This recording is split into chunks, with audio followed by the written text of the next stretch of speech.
প্রিয় দর্শক, আপনাদের সবাইকে আমন্ত্রণ জানাচ্ছি এটিএন নিউজের প্রতিদিনের আয়োজন ইস্পাহানি নিউজ আওয়ার এক্সট্রা দেখার জন্য। আপনারা জানেন গত 3 দিন ধরে সারা দেশে অসাধারণ একটা আন্দোলন হচ্ছে ধর্ষণ এবং নারী নির্যাতনের বিরুদ্ধে। ধর্ষকদের সর্বোচ্চ শাস্তি, মৃত্যুদণ্ড এবং সেটা দ্রুত বিচার এবং দ্রুত কার্যকর করার দাবিতে রাজপথে নেমে এসেছে বিভিন্ন সামাজিক সাংস্কৃতিক সংগঠন এবং শিক্ষার্থীরা। তারা নারীর জন্য একটা নিরাপদ সমাজ চায়। তাদের চাওয়াটা খুব সহজ এবং আমরা এবং এই যে স্বতঃস্ফূর্ত আন্দোলন, কোনো রকমের কোনো সুনির্দিষ্ট রাজনৈতিক প্ল্যাটফর্ম বা কোনো ছাড়াই নিজ নিজ উদ্যোগে নিয়ে বিভিন্ন জেলায় হচ্ছে, স্বতঃস্ফূর্ত এই আন্দোলন আমাদেরকে খুব আশাবাদী করেছে। অনেক মাঝখানে এই কথাটি হচ্ছিল যে প্রজন্ম এখন সবাই স্মার্টফোনে বা ঘরের কম্পিউটারে বন্দী হয়ে গেছে, সেখানেই তাদের যত আন্দোলন বিপ্লব ইত্যাদি। কিন্তু আমরা দেখি যে না, ঠিকই সময়ের মতো প্রয়োজন অনুযায়ী ঠিক যখনই সড়ক দুর্ঘটনার পরে সেটা নিয়ে কঠোর আইন করার দরকার হলো, শিক্ষার্থীরা মাঠে নেমে আসলো। আজ আবার ধর্ষণের ব্যাপার, শিক্ষার্থীরা মাঠে নেমে এসেছে। কিন্তু একটা জিনিস আমরা আগের বারও দেখেছি, এবারও দেখছি, বারবার দেখি যে এই আন্দোলনটা যখন একটা চমৎকার অসাধারণ আন্দোলন হয়, কিন্তু সেই আন্দোলনে মাঝখান দিয়ে আমরা কিছু বিভ্রান্তি ছড়িয়ে সেই আন্দোলনের মূল লক্ষ্য থেকে আন্দোলনকে সরিয়ে দেওয়া হয়। তাতে যেই মহৎ লক্ষ্য নিয়ে আন্দোলনটা শুরু হয় শেষ পর্যন্ত সেখানে আর থাকতে পারে না। সেটা আমরা সড়কের আন্দোলনের সময় দেখেছি, সেটা শাহবাগের গণজাগরণ মঞ্চের আন্দোলনে দেখেছি। সবচেয়ে স্বতঃস্ফূর্ত যে আন্দোলন, সেই আন্দোলনটিকে শেষ পর্যন্ত হেফাজতে ইসলাম নাস্তিকদের আন্দোলন বলে চিত্রিত করার চেষ্টা করেছিল। এবং সেই এখন যেমন যে ধর্ষণ এবং নারী নির্যাতনের বিরুদ্ধে যে আন্দোলনটি সারা দেশে চলছে, ইতিমধ্যে আজকে আইনমন্ত্রী বলেছেন যে সর্বোচ্চ শাস্তি ফাঁসির বিষয়টি তারা বিবেচনা করবেন এবং সেটার যে প্রক্রিয়া সেটা যত দ্রুত শুরু করা যায় সেটাও চেষ্টা করবেন। নারী এবং শিশু প্রতিমন্ত্রী ফজিলাতুন্নেসা ইন্দিরা, তিনিও আন্দোলনকারীদের দাবির সাথে একাত্মতা পোষণ করেছেন। এমনকি সন্ধ্যায় প্রধান বিচারপতি তিনিও আন্দোলনের দাবির সাথে একাত্মতা ঘোষণা করেছেন, প্রকাশ করে বলেছেন যে তিনি ধর্ষকদের দ্রুত বিচার হওয়া দরকার এবং সরকার এই ঘটনায় বিব্রত। তার মানে আন্দোলনের সাথে সরকারের খুব বেশি ফারাক নেই, কিন্তু সেখানে ফারাক সৃষ্টির জন্য আমরা দেখি যে যেই সামাজিক যোগাযোগ মাধ্যম ফেসবুক থেকে আন্দোলনটা শুরু হয়, সেখানেই বিভ্রান্তি। গত 2 দিন ধরে একটা ছবি, একটা কিশোরী বুকে একটা প্লেকার্ড ঝোলানো যেখানে ধর্ষণের বিরুদ্ধে স্লোগান, সেটা ফটোশপ করে সেখানে খুবই মাননীয় প্রধানমন্ত্রীর বিরুদ্ধে খুবই অশ্লীল ভাষার একটি জুড়ে দেওয়া হয়েছে, যাতে সেই কিশোরীটিকে বিব্রত করা হচ্ছে, আন্দোলনটিকে বিভ্রান্ত করা হচ্ছে এবং মাননীয় প্রধানমন্ত্রীকেও এই আন্দোলনে মূল লক্ষ্য থেকে দৃষ্টি সরিয়ে দেওয়ার চেষ্টা হচ্ছে। আমরা আজকে এই বিষয়গুলো নিয়ে কথা বলবো। আমরা অনুষ্ঠানের শিরোনাম করেছি সামাজিক বিভ্রান্তি। এই ফেসবুক আমাদের দ্রুত জনমত তৈরি করে একটা ঘটনাকে যখন একদম বিচারের কাঠগড়া পর্যন্ত নিয়ে যেতে পারে, আবার একটা আন্দোলনকে দ্রুত বিভ্রান্ত করতে পারে। আমাদের সাথে আজকে 4 জন অতিথি যুক্ত আছেন। স্টুডিওতে কেউ নেই, আমি স্টুডিওতে একা, সবাই যার যার বাসা থেকে যুক্ত হবেন। এটা হলো করোনার নিউ নর্মালের নিয়ম, সেখানে যতটা সামাজিক দূরত্ব বজায় রাখা যায়। আমরা খুবই সৌভাগ্যবান, আমাদের সাথে যুক্ত হয়েছেন ডাক ও টেলিযোগাযোগ মন্ত্রী মোস্তফা জব্বার, আছেন সিনিয়র সাংবাদিক মঞ্জুরুল হাসান বুলবুল, আছেন সুপ্রিম কোর্টের আইনজীবী এবং ছাত্র আন্দোলনের সাবেক ছাত্রনেতা এবং অনলাইন অ্যাক্টিভিস্ট হাসান তারিক চৌধুরী, এবং লেখক ও অনলাইন অ্যাক্টিভিস্ট শাশ্বতী বিপ্লব। আমি শেষ থেকে শুরু করতে চাই। শাশ্বতী বিপ্লব, আপনার কাছে দেশ জুড়ে যে আন্দোলনটি চলছে এখন, সেই আন্দোলনের যে সৌন্দর্য সেইটা এবং আন্দোলনের যে বিকৃতি ফেসবুকে, দুটো মিলিয়ে আন্দোলন সম্পর্কে একটা মূল্যায়ন চাই আপনার কাছে। ধন্যবাদ দাদা। আমাকে শুরুতে না বললে হয়তো ভালো হতো, তারপরেও বলছি যে আমরা তো আসলে বারবারই দেখি স্বতঃস্ফূর্ত আন্দোলন বলি, তাই না, বিভিন্ন ইস্যুতে। কিন্তু দুঃখজনক হলো সত্য যে আন্দোলনগুলো শেষ পর্যন্ত কোনো এটা কেন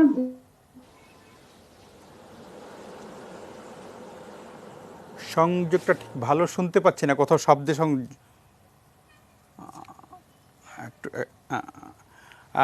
সংযোগটা ঠিক ভালোভাবে পাইনি আমরা, শব্দটা শুনতে পাচ্ছি না। আমরা আবার শাশ্বতী বিপ্লবের কাছে যাব। আমি তাহলে একটু হাসান তারিক চৌধুরীর কাছে শুনে আসি। আপনার দীর্ঘদিনের ছাত্র আন্দোলনের অভিজ্ঞতা আছে, মাঠের যেই আমরা বলি যে পালসটা আপনি জানেন ছাত্রদের, এবং এখন অনলাইনে আপনি লেখালেখি করেন এবং সুপ্রিম কোর্টে ল প্র্যাকটিসও করেন। এখন দেশে যে আন্দোলনটি চলছে, সেই আন্দোলনটির আমি যেই প্রশ্নটি শাশ্বতী বিপ্লবের কাছে করেছিলাম, সেই প্রশ্নটি আপনার কাছে আন্দোলনের সৌন্দর্যটা এবং আন্দোলনের বিভ্রান্তিটা দুইটাই যদি একটু আপনার কাছ থেকে শুনি। আমি শাশ্বতী বিপ্লবের কাছে সংযোগটি পুনরস্থাপিত হওয়ার সাথে সাথে আবার আমরা তার কাছে যাব। আপাতত হাসান তারিক চৌধুরীর কাছে একটু শুনে আসি। ধন্যবাদ। এবং আমি মনে করি আজকের আলোচনাটি অত্যন্ত একটা সময় উপযোগী একটি বিষয়, এবং এই ধরনের একটি বিষয়কে বেছে নেওয়ার জন্য আমি এটিএন নিউজকে ধন্যবাদ জানাই এবং আপনার মাধ্যমে এটিএন নিউজের দর্শকদেরকেও ধন্যবাদ জানাই। সেটা হলো যে এই যে আন্দোলন যেটি হচ্ছে, এটি তো হঠাৎ করে গড়ে ওঠা কোনো আন্দোলন নয়। আমাদের সমাজে নারীর প্রতি সহিংসতার যে দীর্ঘদিনের যে অপরাধ কর্ম যেটি সংগঠিত হচ্ছে, তার জমে থাকা যে ক্ষোভ, পুঞ্জীভূত ক্ষোভের একটি বহিঃপ্রকাশ এই আন্দোলন। এবং এই আন্দোলনের জন্য আমি বাংলাদেশের ছাত্র তরুণদেরকেও ধন্যবাদ এবং অভিনন্দন জানাতে চাই যে তারা সমাজের অগ্রবাহিনী হিসাবে এরকম একটি গুরুত্বপূর্ণ বিষয়কে আন্দোলনের মধ্য দিয়ে রাজপথে নিয়ে এসেছে, যার জন্য আমরা আজকে ইলেকট্রনিক মাধ্যমে, প্রিন্ট মিডিয়াতেও এটা নিয়ে আলোচনা হচ্ছে। তো এখন বিষয়টা হলো যে এই আন্দোলনের সৌন্দর্যের দিকটি হলো এই যে সব জায়গায় যখন বিচারের বাণী নিভৃতে কাঁদে, তখন এই বিচারের বাণীকে সামনে নিয়ে এসেছে এই আন্দোলন। এটি হলো সৌন্দর্যের দিক। এবং এই আন্দোলনের মাঝে একটা ঐক্যের জায়গা তারা তৈরি করতে পেরেছে, যে বিভিন্ন শ্রেণী পেশার মানুষ, আইনজীবী, সাংবাদিক, চিকিৎসক, প্রকৌশলী এবং অন্যান্য সকল শ্রেণী পেশার মানুষ, নারী পুরুষ নির্বিশেষে এই ধর্ষণ বিরোধী এই যে চেতনা, নারী নির্যাতন বিরোধী যে চেতনা, এই চেতনার সাথে ঐক্যবদ্ধভাবে একাত্ম হয়েছে। ফলে এই যে একাত্ম হয়ে যে একটা বৃহৎ জাগরণ মানুষের মধ্যে হচ্ছে, এটি একটি অভিনব এবং একটি সৌন্দর্যের দিক। আমি যে বয়সের মানুষ বা আমার মতো আমার প্রজন্মের যারা রয়েছে, আশা করি আমাদের আজকের এই সঞ্চালক আমিন ভাই, আমরা একই প্রজন্মের। আমার দেখা সবচেয়ে বড় গণজাগরণ ছিল যুদ্ধাপরাধীর বিচারের দাবিতে যে গণজাগরণ শাহবাগে যেটি হয়েছিল, সেটি সর্ববৃহৎ তরুণ সমাজের জাগরণ আমরা সেখানে দেখেছিলাম। আমরা 69-এর গণজাগরণ, গণ অভ্যুত্থান দেখার বয়স আমাদের হয়নি, আমরা সেটা দেখতে পারিনি। এটি আমাদের হয়তো সেই ইয়ে থেকে আমরা বঞ্চিত। কিন্তু এই যে গণজাগরণ আমরা যেটি দেখলাম, সেখানেও কিন্তু একটি সৌন্দর্যের বিষয় ছিল। কিন্তু আমরা যদি একটু নিকট অতীতের দিকে তাকাই, দেখবেন গণজাগরণ মঞ্চেও কিন্তু কিছু কিছু অসৌন্দর্যের জায়গা কিন্তু তৈরি হয়ে গিয়েছিল। আমার কাছে মনে হয়েছে যে এই যে আজকে আমরা যারা নারী নির্যাতন বিরোধী আন্দোলন করছি, সেখানেও কিন্তু অসৌন্দর্যের কিছু জায়গা চলে এসেছে। যেটি আপনি আপনার শুরুতেই বললেন যে ফটোশপ করে এই আন্দোলনের মূল বার্তাকে বিকৃত করে, তথ্য প্রযুক্তিকে ব্যবহার করে, ফেসবুককে ব্যবহার করে একটি ভুল বার্তা দেশের মানুষের কাছে দেওয়া, যার ফলে হয় কি যে আন্দোলনের যে আসল বক্তব্য, তার যে গণচরিত্র, তার যে মূল দাবি এবং তার যে ইনোসেন্ট যে চেহারা, সেটি কিন্তু নষ্ট হয়ে যায়। এবং এক্ষেত্রে আমি বলবো যে আমরা যারা রাজনীতি করে ছাত্র আন্দোলন করেছিলাম এক সময়ে, আমরা একটা কথা প্রায়ই বলতাম, সেটা হলো দায়িত্বশীল আন্দোলন। আমি যখন আন্দোলন করি, আমি দেশের দায়িত্ব নিচ্ছি কিনা, জনগণের প্রতি, সাধারণ মানুষের প্রতি আমার দায়িত্বশীলতাটা আমি পালন করছি কিনা। ফলে সেই জায়গাটি যদি না থাকে এবং সেটি যদি নিছক দলবাজি দ্বারা আক্রান্ত হয়, তখনই কিন্তু আন্দোলন বিপদগামী হয় এবং আন্দোলন হঠকারী পর্যায়ে চলে যায়। এবং একই সঙ্গে আমি আরেকটি জিনিস বলতে চাই, সব আন্দোলনেই দেখবেন যে কিছু অনুপ্রবেশকারী থাকে, তারা আন্দোলনের ভিতর ঢুকে পড়ে এবং নানা ধরনের নাশকতামূলক এবং অন্তর্ঘাতমূলক তৎপরতা তৈরি করতে থাকে। সেটা ৭১ সালের মুক্তিযুদ্ধের কথা বলেন, সামরিক স্বৈরাচার বিরোধী আন্দোলন বলেন, এবং যে কোনো আন্দোলন, মৌলবাদের বিরুদ্ধে আন্দোলন বলেন, সাম্প্রদায়িকতার বিরুদ্ধে আন্দোলন বলেন, সব জায়গায় দেখবেন যে এক ধরনের দলবাজি এবং নাশকতামূলক তৎপরতা, বিভ্রান্তিমূলক তৎপরতা ভিতর থেকে তৈরি করা হয়। তো যারা আন্দোলনটা নেতৃত্ব দেন, তারা যদি সেই জায়গায় সতর্ক না থাকেন, তাহলে সঙ্গত কারণেই যারা এই আন্দোলনের প্রতিপক্ষ, সেই শত্রুদের কাছে আন্দোলনের যে বেনিফিটটা তারা নিয়ে নেয়। এবং আমি আশা করব যে যে আন্দোলনটি হচ্ছে, সেই আন্দোলনের গতিমুখ যেন গণচরিত্র বজায় রেখে যে ন্যায্য দাবিটা যেন আদায় হয় এবং সাধারণ মানুষের ভেতরে সেই চেতনার জায়গাটি যেন তৈরি হয়, সেই দিকেই আন্দোলনের গুরুত্বটা রাখতে হবে। তাহলেই কিন্তু আমি বলবো যে আন্দোলনের সৌন্দর্যটি একটা টেকসই রূপ নেবে। এবং সৌন্দর্য যদি টেকসই না হয়, তাহলে কিন্তু অস্ত্রটি চলে যাবে আপনার ওই যে মৌলবাদী চক্র, যারা নারীকে ঘরে বন্দি রাখতে চায়, যারা নারীকে মধ্যযুগে ওই আয়ামে জাহেলিয়ার যুগে যারা নিয়ে যেতে চায়, সেই অপশক্তির কাছেই কিন্তু এই নারী নির্যাতন বিরোধী আন্দোলনটা চলে যাবে। ফলে যে কোনো আন্দোলনে আমাদেরকে সাবধান থাকতে হবে, এখানে উগ্রতা হচ্ছে কিনা, সেখানে কোনো হটকারিতা হচ্ছে কিনা, এবং দায়িত্বহীন কোনো আচরণ বা ফেসবুক প্রচারণা বা মন্তব্য সেখানে করা হচ্ছে কিনা। আমি আপাতত আপনার মানে প্রারম্ভিক আলোচনায় এটুকুই বলতে জি চাই। জি, জনাব হাসান তারিক চৌধুরী, আপনাকে ধন্যবাদ। জনাব মঞ্জুরুল হাসান বুলবুল, বলবো আপনার দেখার এবং অভিজ্ঞতার দীর্ঘদিনের, যেমন যেটা হাসান তারিক চৌধুরী বলছিল বয়সের কারণে তিনি অনেক কিছু দেখেননি, কিন্তু আপনার দেখা আমাদের চেয়ে অনেক বেশি সমৃদ্ধ এবং আমরা আপনার কাছ থেকে মাঝে মাঝে অভিজ্ঞতা ধার নেই। কিন্তু আমি যদি অত পিছনে না যাই, সাম্প্রতিক দুইটার কথাই যদি বলি, যে মানে নিরাপদ সড়কের আন্দোলন এবং এই ধর্ষণকারীদের সর্বোচ্চ শাস্তির যে আন্দোলন এখন যেটা চলছে, নিরাপদ সড়কের আন্দোলনটি আমরা দেখেছি শেষটা খুবই দুঃখজনকভাবে আন্দোলনটি শেষ হয়েছে বিভ্রান্তি ছড়িয়ে। হঠাৎ করে বলল যে ধানমন্ডিতে মেরে ফেলছে, পেটাচ্ছে আওয়ামী লীগ অফিসে, এরকম নানা রকমের বিভ্রান্তি ছড়িয়ে পুরো আন্দোলনটা শেষ হয়ে গেল। এবং এখন যে আন্দোলনটা হচ্ছে, যে কালকে এবং আজকে সারাদিন ফেসবুকে একটি ছবি আপনিও নিশ্চয়ই দেখেছেন, যে একটি কিশোরী তার বুকে প্লে কার্ডটা লেখা ধর্ষণের বিরুদ্ধে স্পষ্ট একটা স্লোগান, কিন্তু সেটাকে ফটোশপ করে সেখানে একটা খুবই অশ্লীল একটা ইঙ্গিত দিয়ে একটা স্লোগান লেখা হয়েছে, যাতে আন্দোলনের তো কোনো লাভ হলো না, বরং উল্টো আন্দোলনটি মানে যারা এই আন্দোলনে সম্পৃক্ত তারাও এখন একটু বিব্রত হয়তো, যে এমন একটি স্লোগান নিয়ে আন্দোলন মাঠে নামা যায় কিনা। এইরকম ঘটনা কিন্তু বারবারই ঘটে, ফলে আমাদের অনেক অর্জন শেষ মুহূর্তে গিয়ে আমরা আসলে আমাদের অর্জনটা আমরা ধরে রাখতে পারি না। একটু আপনার কাছ থেকে আপনার অভিজ্ঞতার আলোকে শুনতে চাই, যারা মঞ্জুরুল আহসান বুলবুল। ধন্যবাদ প্রভাসমিন। আমি প্রথমেই রাজপথে জনমানুষের যে ক্ষোভ, সেই ক্ষোভের সাথে একাত্মতা ঘোষণা করি, এবং এটি প্রকৃত বাংলাদেশ। এই বাংলাদেশ যে কোনো অন্যায়ের বিরুদ্ধে, যে কোনো অসাম্যের বিরুদ্ধে, যে কোনো অসত্যের বিরুদ্ধে সবসময় প্রতিবাদী হয়ে দাঁড়ায়। আমি প্রথমে একটা জিনিস স্পষ্ট করতে চাই, যে আন্দোলন আর সামাজিক ক্ষোভের প্রকাশ দুইটির মধ্যে পার্থক্য আছে।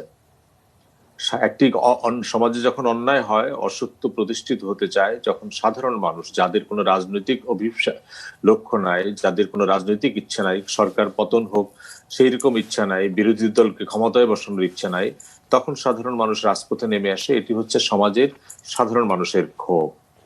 আর এটিকে সংগঠিত আন্দোলনের দিকে নিয়ে যেতে হলে সংগঠন লাগে, নেতৃত্ব লাগে।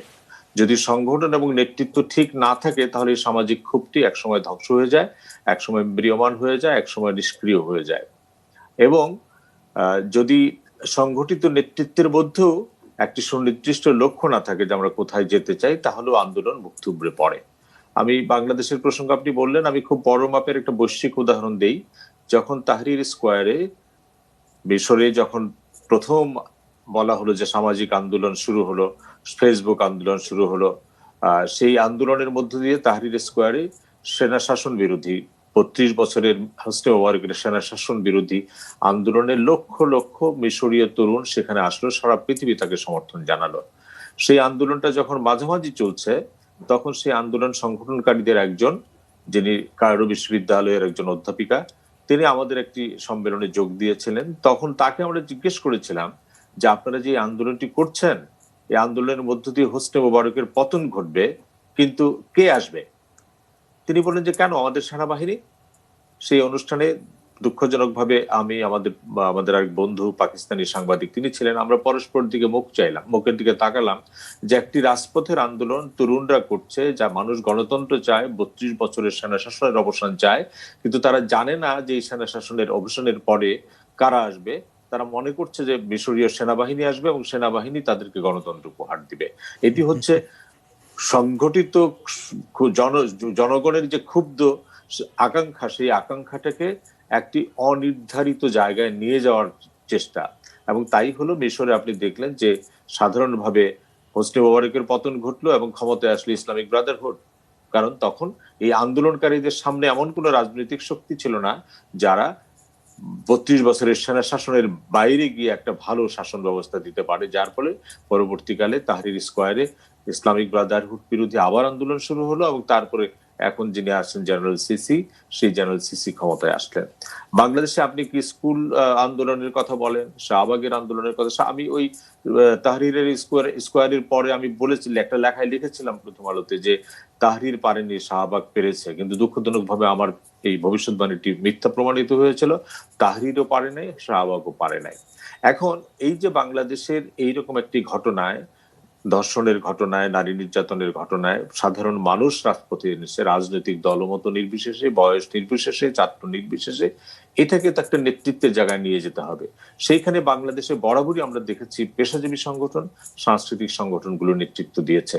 পরবর্তীকালে এটা রাজনৈতিক নেতৃত্বের মধ্যে যারা প্রগতিশীল অংশ তারা সংযুক্ত হয়েছে এবং এটাকে একটা সামাজিক ন্যায় বিচার ভিত্তিক আন্দোলনের নেতৃত্ব দিয়েছে আমাদের সামাজিক পেশাজীবী সংগঠন।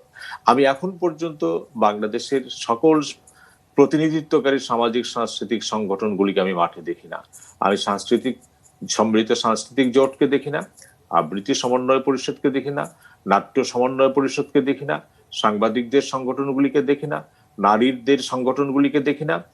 আমি দেখছি স্বতঃস্ফূর্তভাবে এই জমায়েতগুলি হচ্ছে এবং জমায়েতগুলিতে সামাজিক যে গণমাধ্যম তাকে ব্যবহার করা হচ্ছে। তার মধ্যে আমি ক্ষোভটার প্রতি শ্রদ্ধা জানাই, কিন্তু দুঃখজনক ভাবে আপনি যে আশঙ্কার কথাটি বললেন, যেহেতু একটি মূলধারার পেশাজীবী সংগঠনগুলি, সামাজিক সাংস্কৃতিক সংগঠনগুলি এখানে আসে নাই এবং রাজনৈতিক সংগঠনগুলোর প্রগতিশীল অংশ এখন পর্যন্ত স্পষ্টভাবে মুখ খোলে নাই। এখানে রাজনৈতিক সংগঠনগুলিতে দুইটি অংশ দেখছি। যারা ক্ষমতায় আছেন তারা ভাবেন আন্দোলন করার কি দরকার, আমরা তো ব্যবস্থা নিচ্ছি, কাজে আন্দোলন করে আর কি হবে। আমরা তো দেখছি যেমন এই দেশের বিরোধী করেই দিচ্ছি, কাজে বিরোধী দল থাকার কি দরকার। আফ্রিকার দেশ রুয়ান্ডাতে যদি যান, এই দেশে বিরোধী দলের কি দরকার? বিরোধী দল কি চায়? বিরোধী দল যে উন্নয়ন চায়, আমরা উন্নয়ন করে দিচ্ছি, অর্থনীতির উন্নয়ন করে দিচ্ছি। আমরা মানুষের খাওয়াগুলির মধ্যে এক অংশের ধারণা হচ্ছে যে এটির মধ্য দিয়ে সরকারকে, যে এর মধ্যে দিয়ে সরকারকে আমরা বলতে চাই যে তোমরা একটি করছো, এটার জন্য সমস্ত দায়িত্ব একটি দ্বিমুখী সমীকরণের মধ্যে চলে আসবে। সরকার বলবে যে এটা আমরা আমরা তো ঘটনা ঘটছে কিন্তু আমরা সেটা বিচার ব্যবস্থা করছি, কাজে এটার জন্য এত রাজপথ আন্দোলন করার দরকার নাই। সরকারের এই চিন্তাটি যখন এক জায়গায় স্পষ্ট হয়ে দাঁড়াবে, আবার উল্টো দিকে তথাকথিত প্রগতিশীল রাজনৈতিক দলগুলি যখন মনে করবে যে এটির মধ্য দিয়ে সরকারই একমাত্র আমাদের লক্ষ্য, তখন কিন্তু এই যে স্বতঃস্ফূর্ত যে গণজমায়েত, স্বতঃস্ফূর্ত মানুষের যে আকাঙ্ক্ষা, সেই আকাঙ্ক্ষাটি একটা দ্বিমুখী রাজনৈতিক সমীকরণের দিকে চলে যাবে। সেই জায়গাটিতে আমি মনে করি আমাদের জনমানুষের আকাঙ্ক্ষাটা আমরা প্রত্যক্ষ করেছি টেকনাফ থেকে তেঁতুলিয়া পর্যন্ত, কিন্তু এখন পর্যন্ত মূলধারার পেশাজীবী সংগঠন যারা আমাদের সমাজকে বিভিন্ন সময়ে নেতৃত্ব দিয়েছে, কি সাংস্কৃতিক আন্দোলন, কি সাংবাদিকদের আন্দোলন, কি মূলধারার নারী সংগঠনগুলো, কি আমাদের অনলাইন অ্যাক্টিভিস্ট, এই জায়গাগুলিকে আমি এখন পর্যন্ত মাঠে নামতে দেখিনি, তারা বিবৃতির মধ্যে আছেন। কাজে আমি মনে করি যে আমাদের এটি আন্দোলন আপনি বলছেন, আমি এখনো বলছি এটা সামাজিক গণ আকাঙ্ক্ষার একটা স্পষ্ট রূপ দেখছি, কিন্তু এটা এখন পর্যন্ত সামাজিক আন্দোলন হিসেবে দাঁড়ায় নাই। এবং এই সামাজিক আন্দোলনের সঙ্গে প্রগতিশীল রাজনৈতিকদের যে অংশ, কি সরকার কি বিরোধী দল, তাদের সংকীর্ণ দলীয় স্বার্থের বাইরে এসে তারাও দাঁড়ায় নাই। এটা যতদিন না দাঁড়াবে ততদিন পর্যন্ত এটি নিয়ে নানা বিভ্রান্তি খেলার চেষ্টা করা হবে এবং প্রত্যেক আন্দোলনে বিভ্রান্তি থাকে। শাহবাগ আন্দোলন আপনি যেটি দেখেছেন, স্কুলের আন্দোলনে যেটি দেখেছেন, কিন্তু মূলধারার নেতৃত্ব যদি এখানে চলে আসে, মূলধারা বলতে আমি আবারও বলি যে পেশাজীবী সামাজিক সাংস্কৃতিক সংগঠন, আইনজীবীদের সংগঠন, সাংবাদিকদের সংগঠন, ডাক্তারদের সংগঠন, শিক্ষকদের সংগঠন, তারা যদি, আপনি স্বৈরাচার বিরোধী এরশাদ আন্দোলনের শেষ দিকে শুধু কি রাজনৈতিক আন্দোলন মাঠে ছিল? আপনি এরশাদের পতনের যদি শেষ 15 দিন আপনি দেখেন, শুধু কি প্রকাশিত হয় মাঠে ছিল?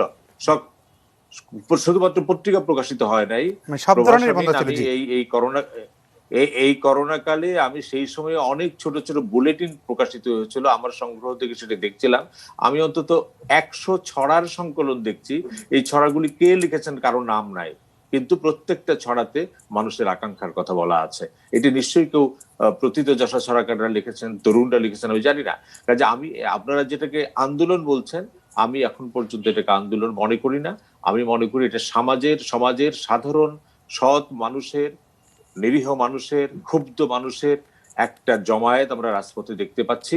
এটি যদি আমাদের পেশাজীবী মূলধারার সংগঠনগুলি, সাংস্কৃতিক সংগঠনগুলি, নারী সংগঠনগুলি, পেশাজীবী সংগঠনগুলির নেতৃত্বে যদি না দাঁড়ায়, তাহলে পরে আমাদের বাংলাদেশের দুঃখজনকভাবে দুই মেরুর সরাসরি ক্ষমতায় থাকা এবং ক্ষমতায় যাওয়ার রাজনীতির যে সমীকরণ, সেই সমীকরণের মধ্যে আন্দোলনটি ঘোরপাকে হারিয়ে যাবে।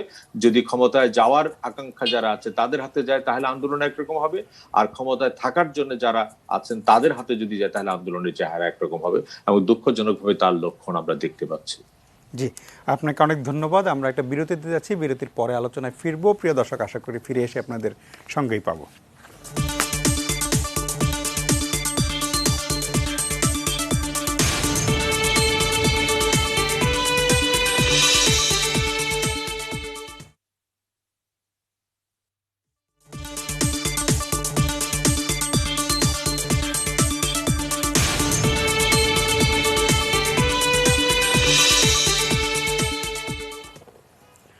প্রিয় দর্শক, ফিরে এলাম আলোচনায়। আমরা মাননীয় মন্ত্রী মোস্তফা জব্বারের কাছে যাওয়ার আগে আমি শুরুতে যে শাশ্বতী বিপ্লবের বক্তব্য কারিগরি ত্রুটির কারণে শুনতে পারিনি, তার কথাটা একটু শুনে আসি।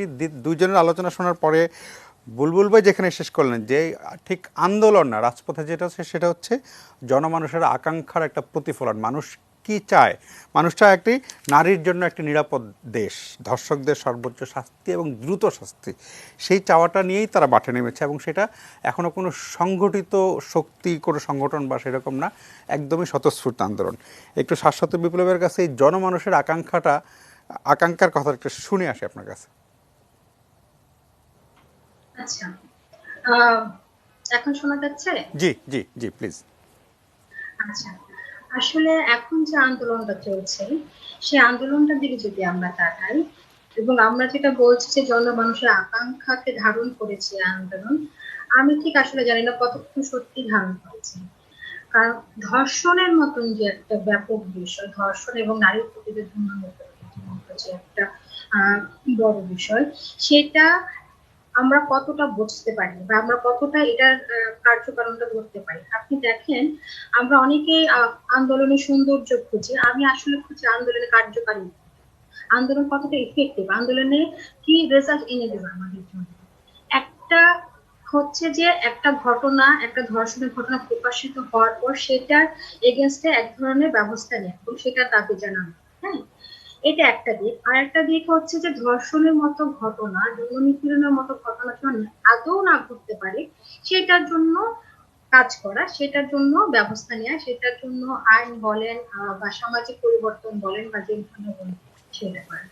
আমরা যদি সামাজিক যোগাযোগ মাধ্যমে তাকাই, আমরা অনেককেই দেখতে পাবো যারা কিনা এই আন্দোলনের সাথে একাত্ম ঘোষণা করেছেন ঠিকই, যারা চান ধর্ষকের বিচার হোক, কিন্তু তাদের কথায় অনেক কিন্তু বা যদি এগুলো আছে, হ্যাঁ, অনেকেই কিন্তু পাশ কাটিয়ে বলছেন যে এই নারীদের চলাফেরা ঠিক করা উচিত, নারীদের পোশাক ঠিক করা উচিত। তারা কিন্তু ধর্ষণের বিচার চান, কিন্তু নারীদের চলাফেরা ঠিক করা উচিত। তারা কিন্তু ধর্ষণের বিচার চান, কিন্তু নারীবাদীদের লাফানো বন্ধ করা উচিত। তারা কিন্তু ধর্ষণের বিচার চান, কিন্তু তারা একটা নির্দিষ্ট দল ধর্ষকের বিচার চান, অন্য কারো বিচার চান না। আমি দেখলাম ফেসবুকে, সামাজিক যোগাযোগ মাধ্যমে, যারা কিনা ধর্ষণের বিচার চান, পাশাপাশি সরকারের উৎখাত চান, তারা একটি দল, তারা হাইলাইট করছেন এমসি কলেজের কথা বা এরকম আরো যেসব জায়গায় হচ্ছে সরকার ছাত্র সংগঠন সম্পৃক্ততা আছে তাদের কথা।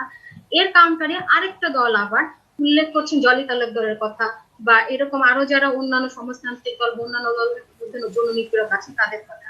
কিন্তু মাঝখান থেকে আমরা যারা নারী, আমরা যারা ধর্ষণের শিকার বা আমরা যারা নিরপেক্ষভাবে সুনির্দিষ্টভাবে বিচার চাই, আমাদের দাবিগুলো কিন্তু হারিয়ে যাচ্ছে। এখন কেউ যদি মনে করে যে ধর্ষণের মতো ঘটনার কারণ মানে দায় শেষ পর্যন্ত সরকারের, সে মনে করতে পারে, কারণ সরকার যেহেতু দেশের অভিভাবক, সে যেহেতু সবকিছু দায়িত্ব নিয়েছে, তার কাছে জবাব চাওয়া, তাকে দায়ী করাটা অস্বাভাবিক নয়, সেটা অবশ্য যৌক্তিক। কিন্তু সেই যুক্তি দাঁড় করাতে গিয়ে, সেই এজেন্ডাতে চড়তে গিয়ে আমার যে মূল দাবি, আমি যে নিশ্চিন্তে পথে চলতে চাই, আমি যে নির্ভয়ে একা রাস্তায় বের হতে চাই, আমি চাই আমার সাথে ধর্ষণ কেন কোনো রকমের যৌন নিপীড়ন না হোক, কোনো রকমের স্টিচিং না হোক, আমি একটা কর্মজীবী নারী হিসেবে বাসে উঠে আমি কোনো রকম হয়রানির শিকার না হই, আমি রাস্তা দিয়ে হাঁটতে গিয়ে কোনো রকম হয়রানির শিকার না হই, এগুলো তো কোনোটাই কিন্তু বিচ্ছিন্ন নয়, একটার সাথে আরেকটা সম্পৃক্ত। এবং পাশাপাশি শুধু নারীরাই তো ধর্ষণের শিকার হয় না, আমরা কালকেও দেখেছি এক মাদ্রাসা শিক্ষককে গ্রেফতার করা হয়েছে ধর্ষণের দায়ে। কাজে ধর্ষণ একটা খুব গভীর ক্ষত আমাদের সমাজে, এবং এটা অনেক মানে ব্যাপৃত। তো সেইটার জন্য আমরা কি চাই, এই আন্দোলনের মাঝখান থেকে আমাদের মূল দাবিটা কি? আমরা কি ইমিডিয়েট সলিউশন চাই? ইমিডিয়েট বিচার হোক, হ্যাঁ বিচারটা হওয়াই দরকার, সরকার নিশ্চয়ই সেই ব্যাপারটা দেখবেন, সেটা আমারও জোরালো দেবেন, কিন্তু তারপরে কি? মানে দীর্ঘমেয়াদী আমাদের পরিকল্পনা কি? একটা আন্দোলন কিন্তু একদিনে, আন্দোলন অনেক রকম হয়, একটা যেটা বলছি আমরা স্বতঃস্ফূর্তভাবে রাস্তায় দাঁড়িয়ে গেলাম, আমিও দাঁড়িয়েছি শাহবাগে গিয়ে পরশু, সেটা একরকম, কিন্তু তারপরে কি আন্দোলন ধর্ষণের মতো, নারীর প্রতি সহিংসতার মতো, যৌন নিপীড়নের মতো যে বিষয়গুলো, সেটা একটা দীর্ঘমেয়াদী পরিকল্পনা দরকার আসলে সেই আন্দোলনটাকে সুফল এনে দেওয়ার জন্য। কাজেই আমি দেখছি যে যারা কিনা ধর্ষণের বিচার চাইছেন, এই এখনকার নোয়াখালীর ঘটনার ধর্ষণের বিচার চাইছেন, এমসি কলেজের যে ধর্ষণের ঘটনা ঘটেছে তার বিচার চাইছেন, পাশাপাশি তাদের অনেক যদি কিন্তু বিভিন্ন এজেন্ডা আছে, যে কারণে হবে কি আলটিমেটলি আমরা যারা সারা সময় সব সময় আমাদের লেখায় আমাদের কাজে আমরা সারাক্ষণ নারী নির্যাতন বিরুদ্ধে কথা বলছি বা একটা সমাধান চাইছি, সেই লক্ষ্যটা তারা আসলে কোথাও অর্জিত পৌঁছাতে হবে না, আমরা পারছে অনেক না। কাছে গিয়ে, সেটাই আমি শুরুতে বলছিলাম যে আমাদের লক্ষ্যটা আমাদের এই বিভ্রান্তির চোরাবালিতে হারিয়ে যায়। মাননীয় মন্ত্রী, আমরা আপনার কাছে শুনতে চাই, আপনি এখন ডাক ও টেলিযোগাযোগ মন্ত্রণালয়ের দায়িত্ব পালন করছেন, কিন্তু একসময় আপনি নিজেও সাংবাদিকতা করতেন এবং বাংলাদেশের এখন যে আধুনিক প্রকাশনা তার শুরুটা আপনার হাত ধরেই। আমি যে কথাটা বলতে চাচ্ছি, রাজপথে আন্দোলন বলুন বা মঞ্জুরুল হাসান বুলবুল যেটি বললেন যে গণমানুষের আকাঙ্ক্ষার প্রতিফলন, যাই হোক, সেটা করার যৌক্তিক আন্দোলন করার অধিকার, গণতান্ত্রিক অধিকার সবারই আছে, এবং সেই আন্দোলনে যদি সরকারের পতনের আকাঙ্ক্ষাও কেউ ব্যক্ত করে সেটা তো অন্যায় নেই, কিন্তু যেটা ঘটে নাই, যেই ঘটনাটা ঘটে নাই তেমন কথা যখন নাকি ফেসবুকে তেমন স্লোগান বা তেমন প্লেকার্ড আমরা দেখি, ফেসবুকের শক্তি অনেক বেশি। আমরা দেখছি যে ফেসবুকে কোনো একটা জনমত গড়ে উঠলে সেটা দ্রুত সেটা একটা রেজাল্ট পাওয়া যায়, সরকারও দাবি মেনে নেয়, কিন্তু সেই ফেসবুকের শক্তিটাকে যখন নাকি নেতিবাচকভাবে ব্যবহার করা হয় এবং সেটাকে আন্দোলনকে বিভ্রান্ত করার জন্য, বা আন্দোলনের যেটা শাশ্বত বিপ্লব বলছিলেন যে তারা মূলত যেটা চান, নানা রকম বিভ্রান্তি এসে মূল লক্ষ্যটা থেকেই হারিয়ে যায়, এই আন্দোলনে কি তেমন কোনো উপাদান আপনি দেখছেন কিনা? ধন্যবাদ আপনাকে। আমাদের যে দর্শকগুলো আছে তাদেরকে শুভেচ্ছা, আলোচক বৃন্দ যারা আছেন তাদের প্রতি আমি শুভেচ্ছা জানাচ্ছি। বুলবুল ভাই আন্দোলন সম্পর্কে একটা মোটামুটি বিশ্লেষণ করেছেন, এবং আমরা যারা একেবারে ছাত্র জীবন থেকে আন্দোলনের সাথে যুক্ত হয়ে এ পর্যন্ত এসছি, তারা এই বিষয়টাকে এইভাবে বুঝি যে জনগণ যখন তার কোনো দাবি আদায় করার জন্য রাস্তায় নামে, তখন এর দুটো ধারা আমরা আসলে প্রত্যক্ষ করতে পারি। একটি হচ্ছে রাজনৈতিক ধারা, এবং এই রাজনৈতিক ধারায় ধরেন আমরা প্রথম সাক্ষী 69-এর গণ অভ্যুত্থানের, এবং পরবর্তীকালে যে ঘটনাগুলো রাজনৈতিকভাবে ঘটেছে সেগুলোর সাথে ঘটেছে, এবং এগুলোর ক্ষেত্রেও আমরা লক্ষ্য করেছি যে অগ্রণী ভূমিকা যারা পালন করেছে তারা ছাত্ররাই পালন করেছে। আমরা সাম্প্রতিককালে যদি দেখি তাহলে এটাও দেখব, নিরাপদ সড়ক আন্দোলন থেকে শুরু করে আজকে যখন ধর্ষণ নিয়ে কথা বলছেন, তখনও কিন্তু এইটা রাজনৈতিক চরিত্র নিয়ে আন্দোলনটা শুরু হয়নি। এতে ছাত্রছাত্রীরা এবং তরুণ তরুণীরা যারা বয়সে কম, তারা প্রধানত তাদের সম্ভবত আবেগের থেকে নিজেরা নিজেদের মধ্যে থেকে অনুভব করেছে যে যে ঘটনাগুলো ঘটছে এই ঘটনাগুলোর প্রতিবাদ করা দরকার, এবং এই প্রতিবাদের জায়গাটা রাজপথে গেছে, এই প্রতিবাদের জায়গাটা সামাজিক যোগাযোগ মাধ্যমে গেছে। এবং এটা বুলবুল ভাই বলছিলেন যে এখনো এই আন্দোলনের চরিত্রটা হচ্ছে স্বতঃস্ফূর্ত টাইপের। এবং আমি বুলবুল ভাইয়ের আরেকটা কথাকে অত্যন্ত গুরুত্ব দিয়ে দেখি যে এই আন্দোলন যখনই সংগঠিত হয়, রাজনৈতিক আন্দোলন হোক অথবা সামাজিক আন্দোলন হোক, তার মধ্যে কিন্তু অনুপ্রবেশকারী থাকে, এবং এই আন্দোলনকে বিভ্রান্ত করার মতন প্রচন্ড চেষ্টা হয়ে থাকে। আমি যদি জাস্ট এই দর্শনের যে ঘটনাটা, তার প্রেক্ষিতে যে আন্দোলনের বিষয়টা আমি দেখতে পাচ্ছি, এর মধ্যেই কিন্তু এটি অত্যন্ত স্পষ্ট হয়ে গেছে যে সাধারণ মানুষের আবেগ অনুভূতি অথবা আমাদের নতুন প্রজন্মের ছেলে মেয়েদের যে কষ্টের কথা আমরা আন্দোলনের মাধ্যমে প্রকাশিত হতে দেখছি, এইটিকে বিভ্রান্ত করার জন্য, এমনকি এইটাকে সরকার পতনের আন্দোলনে রূপান্তরিত করার জন্য, প্রধানমন্ত্রীকে আঘাত করার জন্য এবং আইন ব্যবস্থা থেকে শুরু করে প্রচলিত সরকার ব্যবস্থাকে যাতে আক্রান্ত করা যায় সেই চেষ্টা করার জন্য কিন্তু একটা মহল সাংঘাতিকভাবে সক্রিয় আছে, রাস্তায় সক্রিয় আছে, সামাজিক যোগাযোগ মাধ্যমের মধ্যেও সক্রিয় আছে। এটির এই যে অবস্থাটা চলছে সেই অবস্থাটার ক্ষেত্রে আমি যেটা বুঝি সেটি হচ্ছে যে একটা বিষয় লক্ষ্য করেন, সেটি হচ্ছে যে কয়টা ধর্ষণের ঘটনা ঘটেছে সেই কয়টা ধর্ষণের ঘটনাতেই কিন্তু আমাদের আইন শৃঙ্খলা রক্ষাকারী বাহিনী অত্যন্ত সক্রিয় ভূমিকা পালন করেছে এবং এমন একটি ঘটনা নাই যে ক্ষেত্রে পুলিশ নিষ্ক্রিয় ভূমিকা পালন করেছে। বরং আমি একটি ঘটনার কথা স্মরণ করব যেটি আসলেই পুলিশকে প্রশংসা করা উচিত, যে তারা সামাজিক যোগাযোগ মাধ্যমে ভিডিও চিত্র দেখে নিজেরা সক্রিয় হয়ে আসামি গ্রেফতার করার জন্য উদ্যোগ গ্রহণ করে আসামিদের গ্রেফতার করেছে। তার মানে হচ্ছে আমাদের আইন শৃঙ্খলা রক্ষাকারী বাহিনী কোনোভাবেই কিন্তু নীরব ভূমিকা পালন করছে না, অথবা উপেক্ষা করছে না, অথবা এটাকে এড়িয়ে যাওয়ার চেষ্টা করছে না। এবং সরকারের যারা আছেন, যাদের দায়িত্ব হচ্ছে আসলে আমাদের নারীদেরকে নিরাপদ করা, আমাদের শিশুদেরকে নিরাপদ করা, ধর্ষণের হাত থেকে না শুধুমাত্র তাদের সমস্ত ধরনের নিরাপত্তার বিধান করা, তারাও কিন্তু নিষ্কৃত থাকেন। যেটি আজকে আপনি আমাদের শিশু ও নারী বিষয়ক প্রতিমন্ত্রী ফজিলাতুন হোসেন ইন্দিরা ও সংহতি প্রকাশ করেছেন। আমাদের আইন মন্ত্রী এটুকু বলেছেন যে ধর্ষণের শাস্তি মৃত্যুদণ্ড হওয়া উচিত।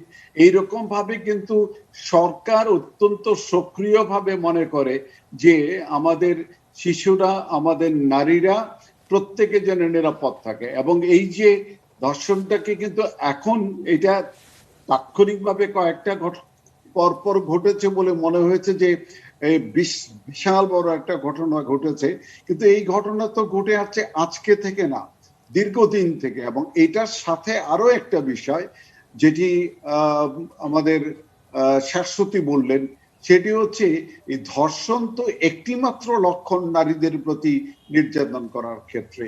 আমরা স্পষ্ট ভাবে দেখি ওয়াজ যখন করা হয় তখন মেয়েরা বাড়ির বাইরে কেন আসবে, কেন ক্লাস 4 এর উপরে মেয়েদেরকে পড়াশোনা করানো হবে, এবং কেন তারা হিজাব পইরা বেরোয় না, অথবা কি কারণে তারা কর্মক্ষেত্রে প্রবেশ করে, এইরকম অসংখ্য রকমের প্রচারণা আছে। আমি অপপ্রচার বলাটাই সবচেয়ে ভালো আছে, যাতে করে আমরা আমাদের অর্ধেক জনগোষ্ঠীকে পঙ্গু করে দিয়ে একটা জাতিকে সামনে নেওয়ার চেষ্টা করি, এবং এইটি পরিকল্পিতভাবে করা হচ্ছে।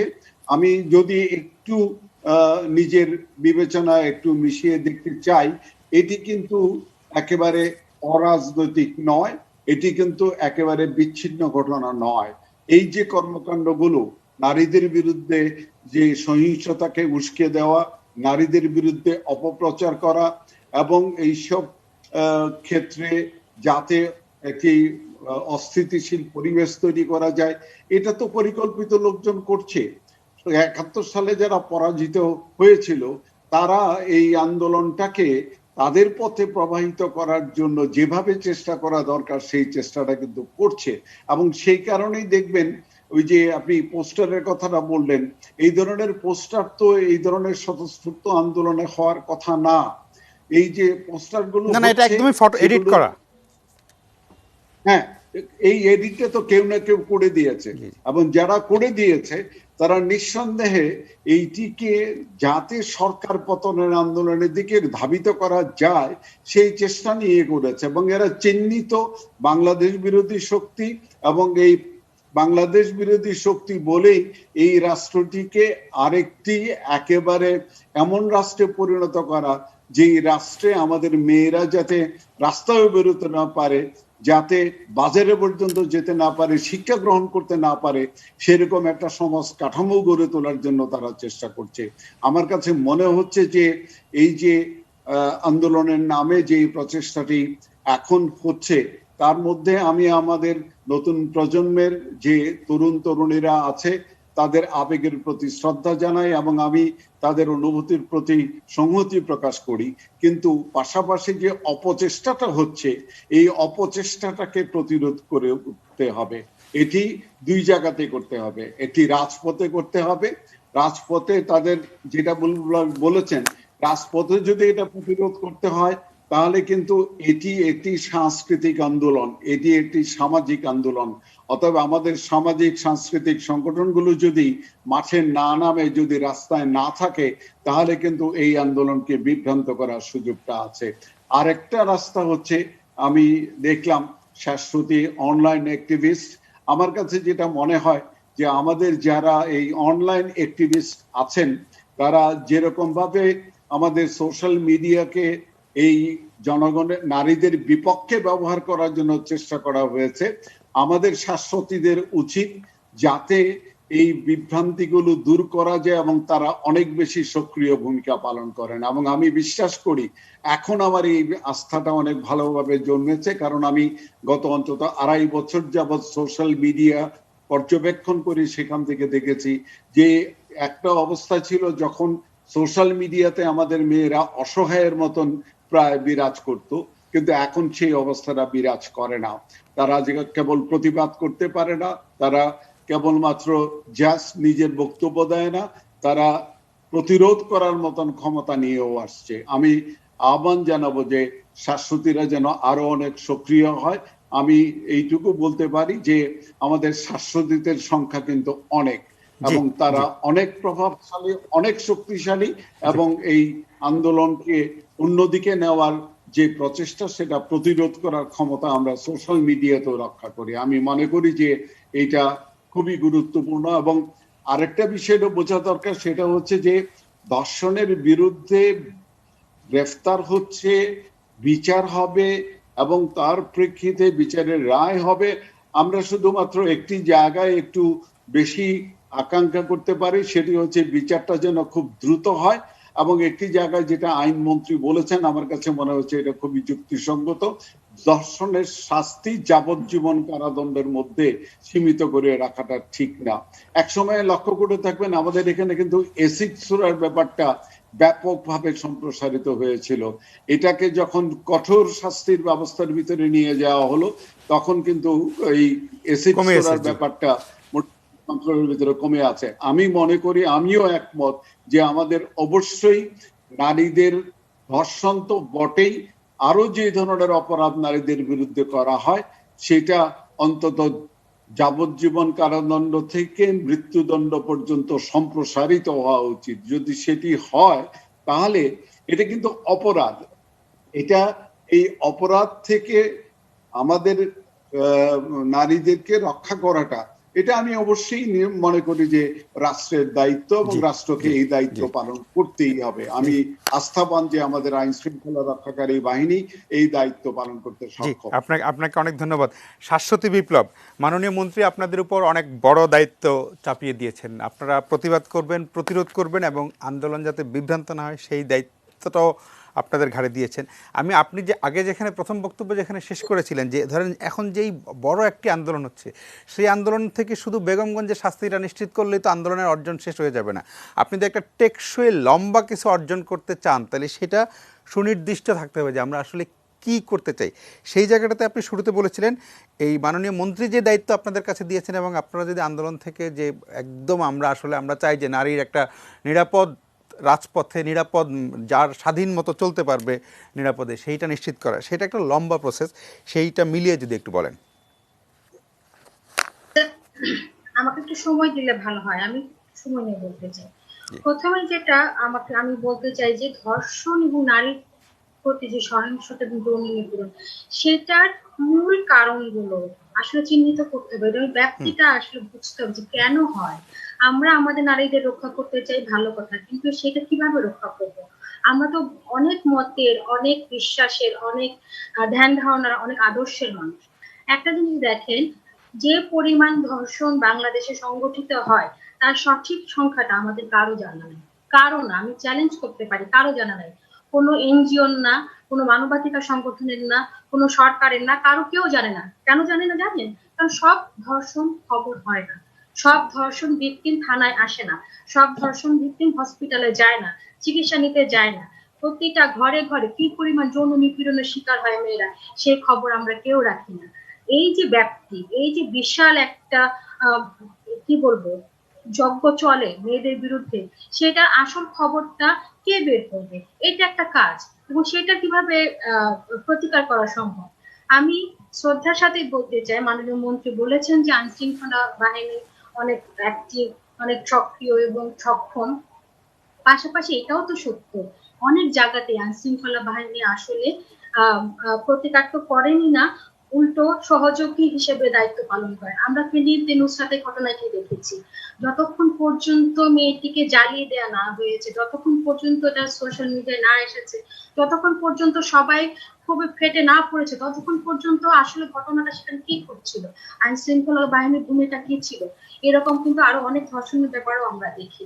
কাজে সব জায়গায় যে ভাবে আইন শৃঙ্খলা বাহিনী খুব স্বতঃস্ফূর্ত ভাবে এইসব ঘটনায় মানে প্রতিকারে দায়িত্ব পালন করেন তা কিন্তু নয়।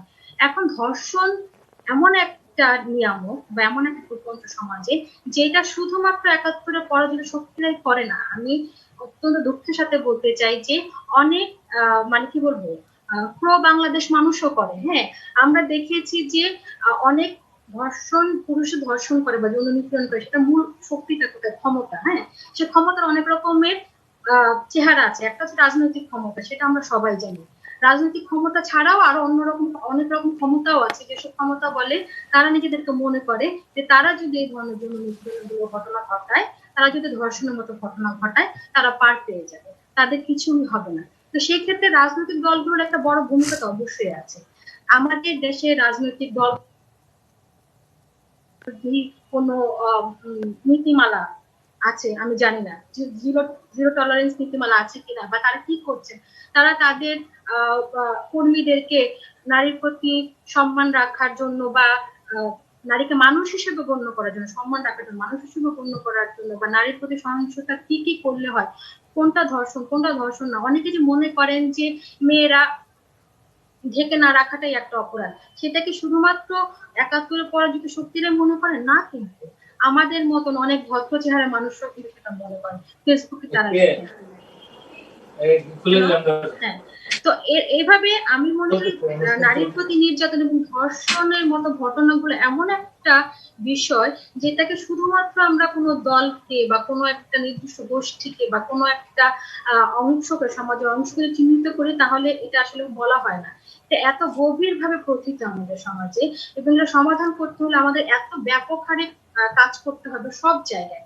একটা অবশ্য বিচার ব্যবস্থা, আইন শৃঙ্খলা বাহিনীকে আরো প্রোঅ্যাক্টিভ করা, সরকারের জিরো টলারেন্স নীতি গ্রহণ করা, যেন শুধু ঘটনা প্রকাশিত হলে না, ঘটনাটা যেন ঘটতেই না পারে, সেই রকমের একটা ব্যবস্থা তৈরি করা। আরেকটা পাশাপাশি হচ্ছে পাঠ্যপুস্তকের মাধ্যমে হোক, স্কুল শিক্ষা প্রতিষ্ঠানের মাধ্যমে হোক, অন্যান্য যত রকমের আমাদের সাংস্কৃতিক এবং সামাজিক প্রতিষ্ঠানগুলো আছে, তাদের মাধ্যমে একটা ব্যাপক সচেতনতা তৈরি করা, এক ধরনের প্রতিরোধ মানসিকতা তৈরি করা। মানুষ সচেতন হলেও কিন্তু রাস্তায় আসে না। আমরা দিনের পর দিন শাহবাগে দাঁড়িয়ে দেখেছি ধর্ষণ আসে, এটা কখনোই ওই যুদ্ধাপরাধী বিচারের মতো এত মাস গ্যাদারিং হয় না। হ্যাঁ, ঢাকা বিশ্ববিদ্যালয়ের মতো একটা জায়গায় দাঁড়িয়ে, শাহবাগকে ঢাকা বিশ্ববিদ্যালয়ের ভিতরে ক্যাম্পাসের ভিতরে একরকম, সেখানে মতন দাঁড়িয়ে আমরা যখন দাঁড়িয়ে থাকি, আমরা দেখেছি আমরা 10 জন 12 জন 15 জন ম্যাক্সিমাম 25 জন মানুষ এখানে দাঁড়ায়। কিন্তু কেন বিশ্ববিদ্যালয়ের ছেলে মেয়েরা সেখানে আসে না? এই যে একদম রিল্যাক্টেন্স তৈরি হয়েছে মানুষের ভিতরে, সেটাও আমাদেরকে দেখতে হবে কেন হয়েছে। এখন আওয়ামী লীগ সরকার বা বর্তমান সরকার যেহেতু এখন দায়িত্বে আছে, তারা তাদেরকে কারো পছন্দ হোক বা কারো পছন্দ না হোক, তাদেরকেই আসলে এগুলো সমাধান করতে হবে। তাদের কাছেই তো আমরা দাবি জানাবো, তাদেরকেই পদক্ষেপ নিতে হবে। এখন এইসব যদি সরকার স্বতঃস্ফূর্ত ভাবে করেন তাহলে তো খুবই ভালো, যদি না করেন তখন এই ধরনের আন্দোলন হবে, এবং তখন এই আন্দোলন ম্যানিপুলেট করতে আরেক দল দাঁড়িয়ে যাবে। এটা বাংলাদেশে হচ্ছে আসলে। আমরা মাঝখান থেকে আমাদের যে মূল দাবি, আমাদের নিশ্চিন্তে পথে চলার যে দাবি, মাননীয় মন্ত্রী সোশ্যাল মিডিয়ায় কিন্তু সেটা যথেষ্ট নয় আসলে। কারণ আমাদেরকেও কিন্তু অনেক সময় আক্রান্ত হতে হয় নানা রকম সরকারি দলীয় মানে কি বলবো সমর্থকদের দ্বারা। যতক্ষণ পর্যন্ত না আমরা তাদের পক্ষে কথা বলি ততক্ষণ পর্যন্ত কিন্তু আমরা ঠিক আছি। যদি কখনো কোনো কারণে তাদের বিরুদ্ধে আমরা কিছু বলি, তাদের সমালোচনা আমরা করি, তখন কিন্তু আমরা আর সেই স্পেসটা পাই না। আমাদেরকে কিন্তু খুব নোংরা ভাবে আক্রান্ত করা হয়, ভার্চুয়াল রেপের ব্যবস্থা করা হয়। এটা অসংখ্যবার হয়েছে। বাংলাদেশে অনেক নারীরাই এখন সোচ্চার, লেখালেখি করেন, প্রতিবাদ করেন, কিন্তু তাদেরকে কিভাবে হেনস্থা করা হয় আপনি যদি একটু খবর নেন মাননীয় মন্ত্রী, আপনি জানতে পারবেন। কাজেই আমি যেটা বলতে চাই যে ধর্ষণের মতন ঘটনাগুলো শুধুমাত্র প্রকাশিত ঘটনা প্রতিকার করলেই হবে না, সেটাকে বিচার করলেই হবে না, সেই ঘটনার মূলে যেতে হবে। সেই ওয়াজকারী বলেন, ওয়াজকারী যারা এইসব নোংরা কথা মিডিয়াতে ওয়াজও বলে বা ফেসবুক সোশ্যাল মিডিয়ায় ঘুরে বেড়ায়, সেগুলোও তো সরকারের হস্তক্ষেপ করা উচিত, তাই না? তারাও তো এই দেশের নাগরিক, তারা কি করে করে? কাজে আমাদের তো আসলে হ্যাঁ না শেষ এটা করেন আমি বলতে চাই যে সরকারের কাছে আমাদের দাবি অনেক, এবং আমি চাই যে সরকার এটা মানে সুষ্ঠু পদক্ষেপ নিক এবং আমাদের জন্য রাস্তায় দাঁড়াতে না হয়, আমরা যেন ঘরে বসে নিরাপদে এইসব প্রতিকার। জি, আপনাকে ধন্যবাদ। আমরা আরেকটা বিরতিতে যাচ্ছি, বিরতির পরে আলোচনায় ফিরবো। প্রিয় দর্শক, আশা করি সঙ্গেই থাকবেন।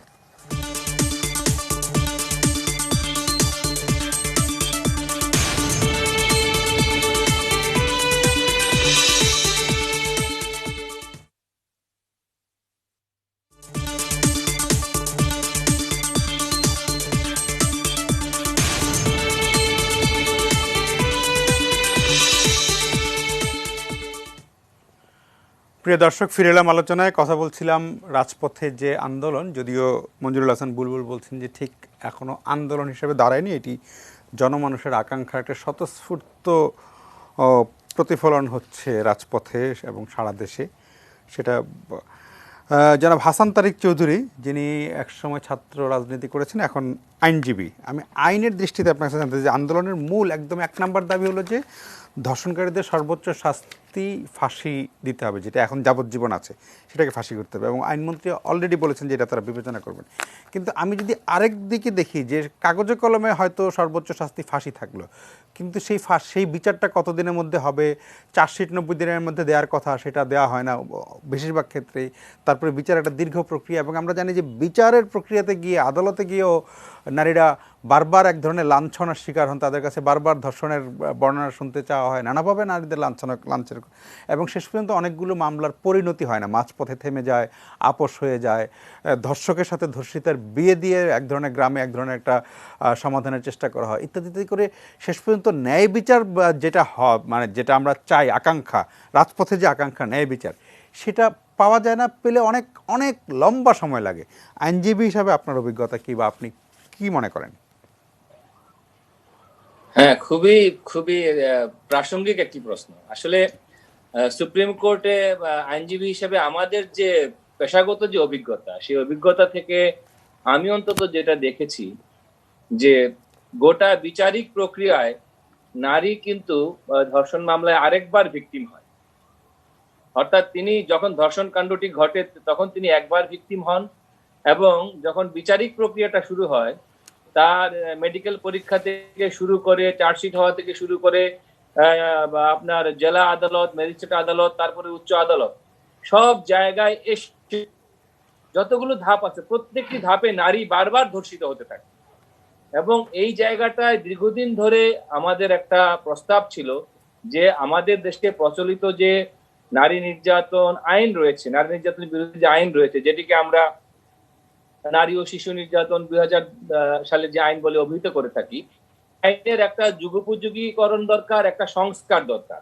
এবং একই সঙ্গে যেটি দরকার সেটি হলো আমরা যারা আইন পেশায় আছি এবং পুলিশে এবং নানা ধরনের বিচারিক আমরা যারা আছি, বিচারক থেকে শুরু করে পুলিশ পর্যন্ত, আইনজীবীরা সহ, মানসিকতারও কিন্তু আমি মনে করি এক ধরনের পরিবর্তন আনা দরকার। এবং একই সঙ্গে আমি মনোযোগ আকর্ষণ করব যে আমাদের যারা সাংবাদিক বন্ধুরা রয়েছেন, তারা যখন সংবাদ পরিবেশন করেন ইলেকট্রনিক কিংবা প্রিন্ট মিডিয়ায়, তখনও কিন্তু এক ধরনের নারীর প্রতি, আমি যেটাকে ইংরেজিতে জেন্ডার সেন্সিটিভ বলে আর কি, নারীর প্রতি যে শ্রদ্ধাশীল থাকার যে মনোভাব, সেটি আমাদের থাকার দরকার। এবং সেটি যদি না থাকে তাহলে আপনি যতই মৃত্যুদণ্ড করেন, আপনি দেখেন আমাদের দেশে তো মার্ডারের সর্বোচ্চ শাস্তি মৃত্যুদণ্ড আছে, কিন্তু মার্ডার কি বন্ধ হয়ে গিয়েছে? হয়নি। অর্থাৎ আপনি আইন করলে, কাগজে কলমে লিখলেই যে অপরাধ প্রবণতাটা একেবারে একদম ওয়াদা করে বন্ধ হয়ে যাবে, এটা আমরা বলতে পারি না। আমাকে গোটা ব্যবস্থারই একটা মানসিকতার মধ্যে, প্র্যাকটিসের মধ্যে একটা পরিবর্তন আনতে হবে। এ প্রসঙ্গে আমি কয়েকটা কথা এখানে বলতে চাই। সেটা হলো, আপনি দেখেন, আমরা যদি এই মানসিকতার জায়গাটা যদি আলোচনায় আসি, আমাদেরকে একটু পিছনে ফিরে যেতে হবে। দেখেন, আমরা যখন অ্যাবিউজের কথা বলি, নারীর ব্যাপারটা তো শুধু ধর্ষণের আগে থেকে তো শুরু হয় অ্যাবিউজ, ইভটিজিং বা অন্যান্য যে শব্দ। অ্যাবিউজের ব্যাপারে আপনি দেখেন, আমাদের দেশে যদিও তার সঙ্গে অনেকের বিতর্ক আছে, তার সঙ্গে অনেকের দ্বিমত আছে, আমারও ব্যক্তিগত কিছু কিছু জায়গায় দ্বিমত আছে। আমি বিনয়ের সঙ্গে লেখিকা তসলিমা নাসরিনের নামটা আমি এখানে উচ্চারণ করতে চাই। তিনি কিন্তু এই দেশে থাকতে পারলেন না, এবং তিনি কিন্তু কথা বলেছিলেন এই অ্যাবিউজের বিরুদ্ধে। নারীর প্রতি যে বিকৃত মানসিকতা আমাদের সমাজে রয়েছে, সেটিকেই তিনি তার লেখনীর মধ্য দিয়ে তুলে ধরেছিলেন, এবং তিনি লেখা অব্যাহত রেখেছেন এখনো পর্যন্ত। কিন্তু তার লেখার জবাব লেখা দিয়ে আমরা কিন্তু তাকে দেশ থেকে বিতাড়িত করেছি, এবং তিনি নির্বাসিত লেখিকা হিসেবেই এখনো রয়ে গেছেন। এই ব্যাপারটি আপনি শুধুমাত্র মৃত্যুদণ্ড দিয়েই কি মানসিকতা পরিবর্তন করতে পারবেন না। এবং একই সঙ্গে আরেকটি ব্যাপার দেখেন, আমি এক্ষেত্রে বুলবুল ভাইয়ের সঙ্গে একটু বিনয়ের সাথে দ্বিমত করতে চাই। যখন গণজাগরণ মঞ্চের আন্দোলনটি শুরু হয়েছিল, অনেকেই বলেছিল এটি একটি আন্দোলন নয়, এটি স্বতঃস্ফূর্ততা, এটি সামাজিক বা এটি সাংস্কৃতিক আন্দোলন। কিন্তু পরবর্তীকালে এটি প্রমাণিত হয়েছে যে শাহবাগের গণজাগরণ আন্দোলন একটি আন্দোলন ছিল। যারা এই আন্দোলন থেকে দলীয় ফায়দা লুটতে চেয়েছে, তাদের কথা আলাদা। আজকে এই আন্দোলনের তীর যে জায়গায় যাচ্ছে, এটি আমাদেরকে বুঝতে হবে। এবং এখানে আরেকটি কথা খুব প্রাসঙ্গিক, যেটি আমি বলবো যে মাননীয় মন্ত্রী এখানে যত কথাই বলেন না কেন, দায় কিন্তু সরকারকে নিতে হবে। কারণ আপনি নিউজগুলো দেখেন যে এখানে অধিকাংশ জায়গায় সমস্ত অপরাধীদের সাথে সরকার দলের সংশ্লিষ্টতা খুঁজে পাওয়া যাচ্ছে। ফলে এটিকে যদি নিছক সাংস্কৃতিক আন্দোলন বা সামাজিক আন্দোলন বলেন আর রাজনৈতিক দায়টা এড়িয়ে যান, তাহলে কিন্তু ভুল হবে। এই দায়টা নিতে হবে। এবং অনুপ্রবেশকারী সব জায়গায় আছে। আমরা মনে করি যে দর্শকদের তো কোনো দল নাই, দর্শকরা আওয়ামী লীগ, দর্শকরা বিএনপি, সবকিছু হতে পারে। ফলে এই জায়গাটা স্পষ্ট করে আমাদেরকে কথা বলতে হবে। এবং আমাদের সমাজে যে প্রচলিত রীতিনীতি, যে মানসিকতা, এই জায়গায় আমি বলবো যে পুরুষতন্ত্রটা এমন জায়গায় জেকে বসেছে, এটা আমরা মাথা থেকে ঝাড়তে পারছি না। ফলে আজকে আপনি মৃত্যুদণ্ডের আইন করেন, কিন্তু আপনি ওই পুরুষতান্ত্রিক মানসিকতাটাকে বদল করতে পারলেন না, তাহলে কিন্তু ধর্ষণ বন্ধ করতে পারবেন না। নারীর প্রতি যে সহিংসতা, সেটি সমাজে থেকে যাবে। এবং এই ক্ষেত্রে আমি আবারও তসলিমা নাসরিনকে কোট করে বলতে চাই যে নারী বান্ধব পরিবার কি আমরা গড়তে পেরেছি? একটি পরিবারে কি নারী বান্ধব? আমাদের অনেকেরই মনে আছে যে সার্ক মিনা শিশু বর্ষ, অর্থাৎ মিনা নামে একটি কার্টুন চরিত্র দিয়ে আমরা বুঝাতে চেয়েছি যে নারীরা একটি পরিবারে কোন মানসিকতা, কোন অবস্থানে থাকে। নারী বান্ধব শিক্ষাঙ্গন কি আছে? নারী বান্ধব কর্মক্ষেত্র কি আছে? নারী বান্ধব পরিবহন ব্যবস্থা কি আছে? একটা বাসে নারীর জন্য কয়টা সিট থাকে? তো ফলে এই যে মানসিকতাগুলো, কর্মক্ষেত্রে নারী, শিক্ষাঙ্গনে নারী, এবং আপনি জানেন যে জাহাঙ্গীরনগর বিশ্ববিদ্যালয়ে ধর্ষণের সেঞ্চুরির গল্প আমরা জানি। এবং বেগমগঞ্জে যে নারীদের বিবস্ত্র করা হলো, সেই বিবস্ত্র কি শুধু নারীটি হয়েছে? আমি একটি জায়গায় আমার মন্তব্য করতে গিয়ে বলেছি যে গোটা বাংলাদেশ বিশ্ববাসীর কাছে বিবস্ত্র হয়েছে। তাহলে এই দায় কি সরকার নিবে না? তো আন্দোলন যারা করছে, তারা তো সেই তীরটা সরকারের দিকেই দিবে। কারণ আপনি যে as a trustee, you are taking the power, আপনি জনগণের পাওয়ার নিয়ে আপনি রাষ্ট্র পরিচালনা করছেন। সেখানে আমি বিনয়ের সাথে বলতে চাই যে এখানে দায়টা নিতে হবে। এখন যারা এটার ভিতর থেকে সুযোগ নিতে চায়, তাদের কথা আলাদা। আমি যে কথা বলে শেষ করব, সেটি হলো যে তথ্য প্রযুক্তিতে যারা আন্দোলনকারী, তারা যেমন সক্রিয় বা দক্ষ, একই সঙ্গে আমাদের দেশে যে জঙ্গিবাদী মৌলবাদীরা রয়েছে, তারা কিন্তু তথ্য প্রযুক্তিতে কম দক্ষ না। আমরা গণজাগরণ আন্দোলনের সময় দেখেছি বাঁশের কেল্লা ইত্যাদি। আজকে ওই মৌলবাদী জঙ্গিবাদী চক্র কিন্তু তথ্য প্রযুক্তিতে অনেক সক্রিয়। হলি আর্টিজানের ঘটনা স্মরণ করে দেখেন, আইসিস জঙ্গিদের কথা স্মরণ করে দেখেন যে তারা ইনফরমেশন টেকনোলজিতে কি পরিমাণ এফিশিয়েন্ট। সুতরাং তারা এই নারী প্রগতির এই আন্দোলনটাকে একটা ভিন্ন খাতে প্রবাহিত করার চেষ্টা তো করতেই পারে, জি আমরা সেটাকে মোকাবেলা করার জন্য কি অবশ্যই। করছি? জি, জনাব হাসান তারিক চৌধুরী আপনাকে ধন্যবাদ।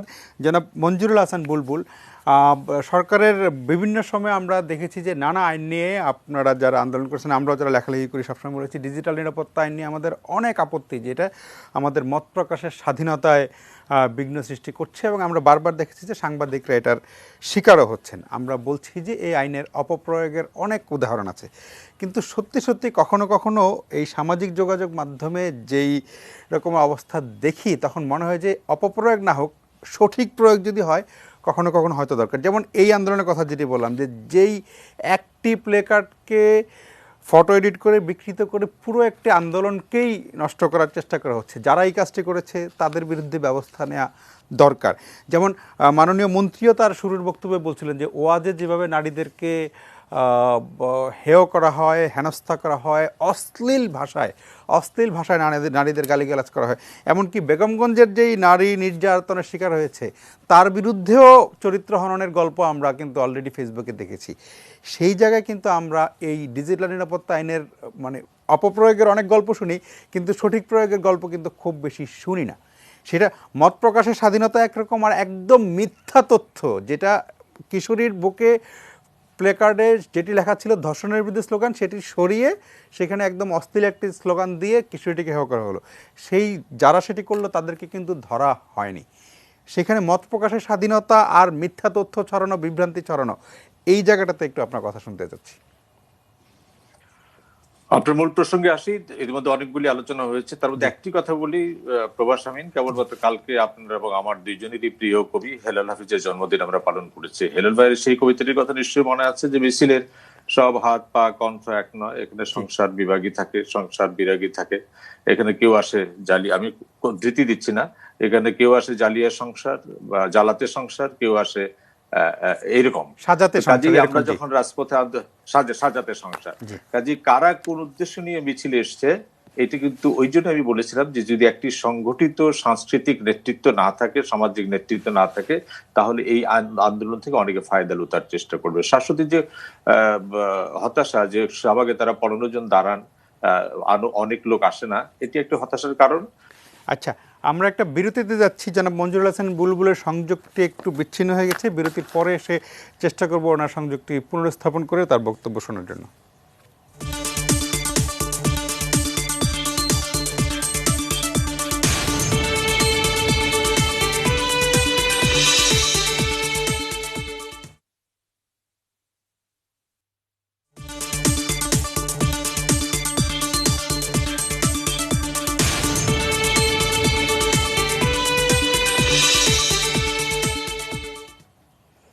প্রিয় দর্শক, ফিরে এলাম আলোচনায়। বিরতির আগে জনাব মঞ্জুরুল হাসান বুলবুল বক্তব্য রাখছিলেন, কিন্তু সংযোগটি বিচ্ছিন্ন গেছিল। জনাব মঞ্জুরুল হাসান বুলবুল, আপনি হেলাল হাফিজের কবিতা উদ্ধৃত করে বলছিলেন কেউ আসে সংসার সাজাতে, কেউ আসে জ্বালাতে, মিছিলের সব হাত পা কণ্ঠ এক নয়। আপনার বক্তব্য তখন আমরা মিস করেছি, শেষ করেন যদি। আমি এই কথাটি বলতে চাই যে এই যে মিছিলের নানা ধরনের লোকজনের নানা ধরনের এজেন্ডা দেখেন, কাজে মিছিলের সব হাত পা কণ্ঠ একটা, এখানে নানান ধরনের স্বীকৃতি থাকবে, নানান ধরনের। আপনি দেখেন স্কুল আন্দোলনের সময় যারা ভুয়া তথ্যটি ছড়ালেন যে ধানমন্ডি আওয়ামী লীগ অফিসে মেয়েকে রেপ করা হয়েছে, 3 জনকে বেড়ে ফেলা হয়েছে, এবং এটি ফেসবুক লাইভে তারা প্রচার করলেন। প্রচার করার মধ্য দিয়ে তারা আন্তর্জাতিকভাবে সাংবাদিকতার স্বীকৃতি পেলেন। এটা কিভাবে সাংবাদিকতা হয় এটাও আমি বুঝি না, কিভাবে আন্তর্জাতিক স্বীকৃতি পায় সেটাও আমরা বুঝি না। এটা হলো এক। কাজে সোশ্যাল মিডিয়ার এই ভালো এবং মন্দ দুইটি দিক আমি দেখতে চাই। আরেকটি হচ্ছে যে সোশ্যাল মিডিয়ার শক্তি। আপনি বেগমগঞ্জের ঘটনা কিন্তু 32 দিন ধরে চাপা পড়ে থাকলো, এটি কিন্তু মূল ধারার গণমাধ্যমের সাংবাদিকটা কিন্তু পারলো না জানতে। এটি কিন্তু সোশ্যাল মিডিয়াতেই যখন আসলো তখনই এটাই মানুষের নজরের মধ্যে আসলো। কাজে সোশ্যাল মিডিয়ার একটা অসাধারণ শক্তি আছে। কাজে আজকে যারা সোশ্যাল মিডিয়াতে কাজ করেন তাদের প্রতি বিনীত অনুরোধ জানাই, সোশ্যাল মিডিয়ার শক্তিটাকে আপনারা ধারণ করেন, কিন্তু এখানে যে বর্জ্য আছে, এখানে যে গার্বেজ আছে, তার বিরুদ্ধেও আপনাদেরকে সোচ্চার হতে হবে। কারণ আজকে একটু আগে শাশ্বতী যেটি বললেন যে তারা যখন আন্দোলন করেন এই সোশ্যাল মিডিয়াতে তাদের বিরুদ্ধেই যে অকাথ্য ভাষায় কথা বলা হয় সেটি মানে সেটিও আরেকটা আন্দোলনের বিষয় হতে পারে। মাননীয় মন্ত্রী একটুখানি বলেছেন, আমি জানি না আমার এই বক্তব্যকে আবার কেটে সেটে ওয়াজ বিরোধী বক্তব্য করা হবে কিনা, কিন্তু আমি বিনয়ের সঙ্গে বলতে চাই মাননীয় মন্ত্রী, আপনার খেয়াল থাকবার কথা যে আমরা যখন ডিজিটাল সিকিউরিটি আইন নিয়ে সংসদীয় কমিটিতে আলোচনা করেছিলাম, আমরা বলেছিলাম অন্তত আমাদের কাছে, আমি মাহফুজ এবং মোজাম্মেল বাবুর কাছে আমাদের 150 ওয়াজের কপি আছে, যে ওয়াজগুলি শুরু হয় অশ্লীলতা দিয়ে, শুরু হয় নারী বিরোধী মন্তব্য দিয়ে, শুরু হয় রাষ্ট্রের বিরুদ্ধে, জাতীয় সংগীতের বিরুদ্ধে, মাননীয় প্রধানমন্ত্রীর বিরুদ্ধে, কিন্তু এই একটি ওয়াজও ইউটিউব থেকে সরানো হয়নি আজ পর্যন্ত। এবং আমরা দেখি সেই ওয়াজের যারা মূল নায়ক তাদের সঙ্গে রাজনৈতিক সখ্য। কাজে যখন এই ওয়াজকে সরান না আপনি, যারা প্রকাশ্যে উস্কানি দেয় নারীদের বিরুদ্ধে, জাতীয় সংগীতের বিরুদ্ধে, স্বাধীনতার বিরুদ্ধে, তাদের সঙ্গে যখন রাজনৈতিক সখ্য করেন, তখন একটি ভুল বার্তা মানুষের কাছে যায়। প্রভাস আমিন, আপনি যে প্রশ্নটি করেছেন সেখানে আসতে চাই। মত প্রকাশের স্বাধীনতা, মত প্রকাশের স্বাধীনতা এক জিনিস, কিন্তু হেইট স্পিচ সেটা ছড়ানো ভিন্ন জিনিস। On the basis of the fake news, ভুল তথ্যের উপর ভিত্তি করে মানুষের বিরুদ্ধে ঘৃণা এবং বিদ্বেষ ছড়ানো সংবিধানের বিরুদ্ধে। আমাদের সংবিধান মত প্রকাশের স্বাধীনতা দিয়েছে, কিন্তু ঘৃণা ছড়ানোর, সাম্প্রদায়িকতা ছড়ানোর অধিকার আপনাকে দেয় নাই। কিন্তু বাংলাদেশে কতজনকে এই হেইট স্পিচের জন্য শাস্তি দেওয়া হচ্ছে ডিজিটাল সিকিউরিটি আইনে। আপনি ভোলাতে যখন একটা চেয়ারম্যান গম চুরি করে, সন্ধ্যায় নিউজ করে, রাতের বেলায় পুলিশ তাকে গ্রেপ্তার করে। নরসিংদীতে 4 জন সাংবাদিক গ্রেপ্তার হয়। হবিগঞ্জে আমার সাংবাদিক 4 বছর জেল খাটে। কিন্তু আপনারা, সরকার সেই গমচোর চেয়ারম্যানদেরকে বরখাস্ত করেন, ডিজিটাল সিকিউরিটি আইন তাদের বিরুদ্ধে প্রয়োগ করা হয়, কিন্তু কয়জন ওয়াজকারীর বিরুদ্ধে যায়, যে ওয়াজকারী রাষ্ট্রের বিরুদ্ধে কথা বলেন, জাতীয় সংগীতের বিরুদ্ধে কথা বলেন, প্রধানমন্ত্রীর বিরুদ্ধে কথা বলেন, নারীর বিরুদ্ধে কথা বলেন, ধর্মের বিরুদ্ধে কথা বলেন, তাদের বিরুদ্ধে ব্যবস্থা গ্রহণ করা হয়েছে। বাংলাদেশের দণ্ডপ্রাপ্ত আসামি যারা দেশের বাইরে গিয়ে জাতির বিবেক হয়ে গেছেন, সেখান থেকে তারা প্রতিনিয়ত ফেসবুকের মধ্যে সামরিক বাহিনীর কি বলে অবসরপ্রাপ্ত সামরিক বাহিনীর কি অফিসার ছিলেন আমরা জানি না, কিন্তু এখন দেশের বাইরে বসে দেশের উদ্দেশ্যে তারা বক্তব্য রাখেন। এইগুলির বিষয়ে ডিজিটাল সিকিউরিটি আইন কি হয়েছে আমি জানি না। আমি একটি টেলিভিশনে কাজ করতাম, সেই টেলিভিশনের 31টি ভুয়া অ্যাকাউন্ট খুলে সেই টেলিভিশনের লগো দিয়ে প্রচার করা হচ্ছে। আমরা আতঙ্কিত ছিলাম যে কবে কোন দিন আমাদেরকে গ্রেপ্তার করা হয়। আমরা থানায় কেস করেছি, বিটিআরসি কে জানিয়েছি, সাইবার ক্রাইম ইউনিটকে জানিয়েছি, কেউ জিজ্ঞাসাও করতে আসেনি এই গত 2 বছরে যে ভাই আপনাদের বিরুদ্ধে কারা কি করলো। আমার নিজের বিরুদ্ধে ইউটিউবের মধ্যে অকথ্য ভাষায় প্রচারণা চালানো হয়েছে, থানায় মামলা করেছি, বিটিআরসি কে দিয়েছি, সাইবার ক্রাইম ইউনিটকে দিয়েছি। গত 2 বছরে কেউ আমাকে জিজ্ঞাসাও করতে আসে নাই ভাই আপনার বিরুদ্ধে কে কি করলো। কাজে আপনি একদিকে ডিজিটাল সিকিউরিটি আইনের মধ্য দিয়ে এই ডিজিটাল সিকিউরিটি আইন প্রয়োগের মধ্য দিয়ে আপনি আমাদের ডিজিটাল নিরাপত্তার ব্যবস্থা করবেন, অন্যদিকে ডিজিটাল অপরাধী যারা দৃশ্যমান তারা দুর্দণ্ড প্রতাপে থাকবে এবং রাজনৈতিক সখ্য করবেন তাদের সঙ্গে। এই বৈপরীত্য চলতে পারে না। কাজে আমি মনে করি, আমি প্রভাস আমিন আপনার সঙ্গে একমত। মাননীয় মন্ত্রীর মনে থাকবার কথা, আমরা বলেছি যে হ্যাঁ, আজকের যুগে ডিজিটাল সিকিউরিটি আইনের মতো একটা আইন প্রয়োজন যেখানে সাইবার ক্রাইম হয়। আজকের যুগে এই আইনের যথাযথ প্রয়োগ হওয়া দরকার। কিন্তু একই দিনে সংসদের, একই দিনে মাননীয় মন্ত্রী আপনার মনে রাখবার কথা, একই দিনে সংসদে 2টি আইন পাশ করেছেন আপনারা। একটি হলো নিরাপদ সড়ক আইন, আরেকটি হচ্ছে ডিজিটাল সিকিউরিটি আইন। নিরাপদ সড়ক আইন আজ পর্যন্ত কার্যকর করতে পারেন নাই, কারণ পরিবহন শ্রমিকরা, পরিবহন মালিকরা লাঠি দিয়ে মাঠে থাকতে পারে। আর ডিজিটাল সিকিউরিটি আইন আপনারা কার্যকর করতে পেরেছেন।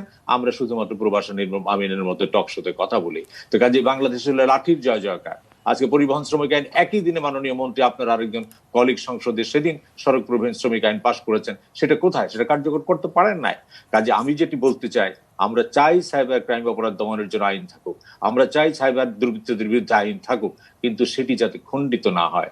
রাজনৈতিক কারণে আপনি ওয়াজকারীদের কোলে তুলবেন, আর ওয়াজকারীদের নারী বিদ্বেষী যে বক্তব্য, রাষ্ট্র বিরোধী যে বক্তব্য, দেশে যে দুর্বৃত্তরা থাকতে পারে না, জেল খাটে, দণ্ডপ্রাপ্ত আসামি, তারা দেশের বাইরে গিয়ে দেশের বিরুদ্ধে প্রচার করে, তাদের বিরুদ্ধে ডিজিটাল সিকিউরিটি আইন আমি প্রয়োগ দেখি না। কাজে আমি বলতে চাই, মত প্রকাশের স্বাধীনতা এক জিনিস, আর বিদ্বেষমূলক প্রচারণা, হেইট স্পিচ ছড়ানো আরেক জিনিস। আর শাশ্বতীর যে বক্তব্যটি, আমি মনে করি তার যে প্রত্যাশাটি, সেই প্রত্যাশাটি সামগ্রিক প্রত্যাশাটা। এটি শুধুমাত্র একজন ধর্ষককে ফাঁসির মধ্য দিয়ে লক্ষ্য অর্জন করা যাবে না, ধর্ষকের মৃত্যুদণ্ডের মধ্য দিয়ে করা যাবে না। সামাজিক সচেতনতা এবং তার একটা প্রভাব সম্পর্কে একটি অভিজ্ঞতার কথা বলি। আজকের মেইন স্ট্রিম মিডিয়াতে ধর্ষিতার ছবি ছাপানো হয় না। আমি যখন সাংবাদিকতায় আসি আজ থেকে 25 থেকে 30 বছর আগে, তখন ধর্ষিতার ছবি ছাপানো হতো। তখন আমাদের নারীবাদী নারী সংগঠনগুলো তারা আমাদের এই সোচ্চার, এটি সাংবাদিকদের কোনো প্রশিক্ষণের ব্যাপার ছিল না। আমি অনেকের নাম ধরে বলতে পারবো, মহিলা পরিষদের কথা বলতে পারবো, পরবর্তীকালে নারী প্রগতি সংঘের কথা বলবো। তারা আমাদের সঙ্গে মিডিয়াকে বললো যে আপনার এটা ছাপবেন না। তারা কিন্তু সাংবাদিকদেরকে সেই লেসনটি দিলেন। লেসনটির মধ্য দিয়ে এখন কিন্তু আমরা ধর্ষিতার ছবি পত্রিকায় ছাপি না, টেলিভিশনে দেখাই না, নামটাও ছাপি না। কাজে সামাজিক আন্দোলন যে কোনো কিছু পরিবর্তন করতে পারে। আমি আবারও বলি, হাসান তারিক চৌধুরী বলেছেন, আমি গণজাগরণের আন্দোলনটি পরবর্তীকালে আন্দোলন হয়ে উঠেছিল বলে আমরা আইন পরিবর্তন করতে পেরেছিলাম, কিন্তু শুরুতে সেটি ছিল জনমানুষের আকাঙ্ক্ষার প্রতিফলন। আজকেও ধর্ষকের বিরুদ্ধে, ধর্ষিতার বিরুদ্ধে যে মানুষ রাজপথে আসে, আমি মনে করি মানুষের আকাঙ্ক্ষাটি আছে। শাশ্বতী, আপনার 15 জন বা 20 জন না, আপনাদের এই 15 জনের 20 জনের পিছনে লক্ষ লক্ষ মানুষের সমর্থন আছে। এটিকে সাংগঠনিক ভাবে যদি নিয়ে আসতে হয়, রাজনৈতিক দলগুলির প্রগতিশীল অংশ, অসাম্প্রদায়িক অংশ, প্রগতিশীল সারা সামাজিক সাংস্কৃতিক সংগঠন, পেশাজীবী সংগঠন, তাদেরকে নিয়ে যদি একটি সামাজিক আন্দোলন গড়ে তোলা যায়, তাহলে এখান থেকে লক্ষ্য অর্জন করা যাবে। তা না হলে পরে আজকে মন্ত্রীরা বিবৃতি দিচ্ছেন, আইন হয়তো হবে, আইনের প্রয়োগ হবে না। কাজে আমি আপনার বক্তব্যের শেষ কথাটি যেটি বলতে চাই, ডিজিটাল সিকিউরিটি আইন, সাইবার ক্রাইম, অপরাধ দমনের জন্য আইন চাই, কিন্তু সেই আইনটি শুধুমাত্র সাংবাদিকদের বিরুদ্ধে অপপ্রয়োগ না হয়ে যারা প্রকৃত প্রস্তাবে সাইবার ক্রিমিনাল তাদের বিরুদ্ধে প্রয়োগ হোক। দুঃখজনকভাবে সেটি আমরা খুব কম দৃষ্টান্ত দেখতে পাচ্ছি। জি, জনাব মোস্তফা জব্বার, আপনার বিরুদ্ধে অনেকগুলো প্রশ্ন অলরেডি আমার খুব আলাদা করে করার দরকার নেই। ওয়াজের কথা আপনি তুলেছেন, সেটা নিয়ে কথা মঞ্জুরুল হাসান বুলবুল যেটা বলেছেন যে আমরা কিন্তু ডিজিটাল নিরাপত্তা আইন চাই, কারণ এই জগতে যে ক্রিমিনালরা ঘুরে বেড়াচ্ছে তাদেরকে ধরার জন্য আইন অবশ্যই দরকার, কিন্তু সেটা বেশিরভাগ অপপ্রয়োগ দেখি, সঠিক প্রয়োগ চাই আমরা। যেটা যে মঞ্জুরুল হাসান বুলবুল বলছেন যে গার্বেজ আছে যে সোশ্যাল মিডিয়ায়, সেটা দূর করার জন্য আইন অবশ্যই লাগবে। যারা এই যে শাশ্বতী যেটা বলছিল যে তারা যখন কারো বিরুদ্ধে বলে তখন তাদেরকে যেই ভাষায় আক্রমণ করা হয় সেটা থামাতে হবে। ওয়াজ যেখানে নারীদের বিরুদ্ধে বলা হয়, প্রধানমন্ত্রীর বিরুদ্ধে বলা হয়, তাদেরকে থামাতে হবে। এবং এই ধর্ষণ বিরোধী আন্দোলনে যেভাবে মাননীয় প্রধানমন্ত্রীকে টার্গেট করে অশ্লীল বাক্য বা ফটো এডিট করে জুড়ে দেওয়া হচ্ছে, সেটি যারা করছে তাদেরকে ঠেকাতে হবে। সেই জায়গাতে আপনার বক্তব্য শুনতে চাই। আমি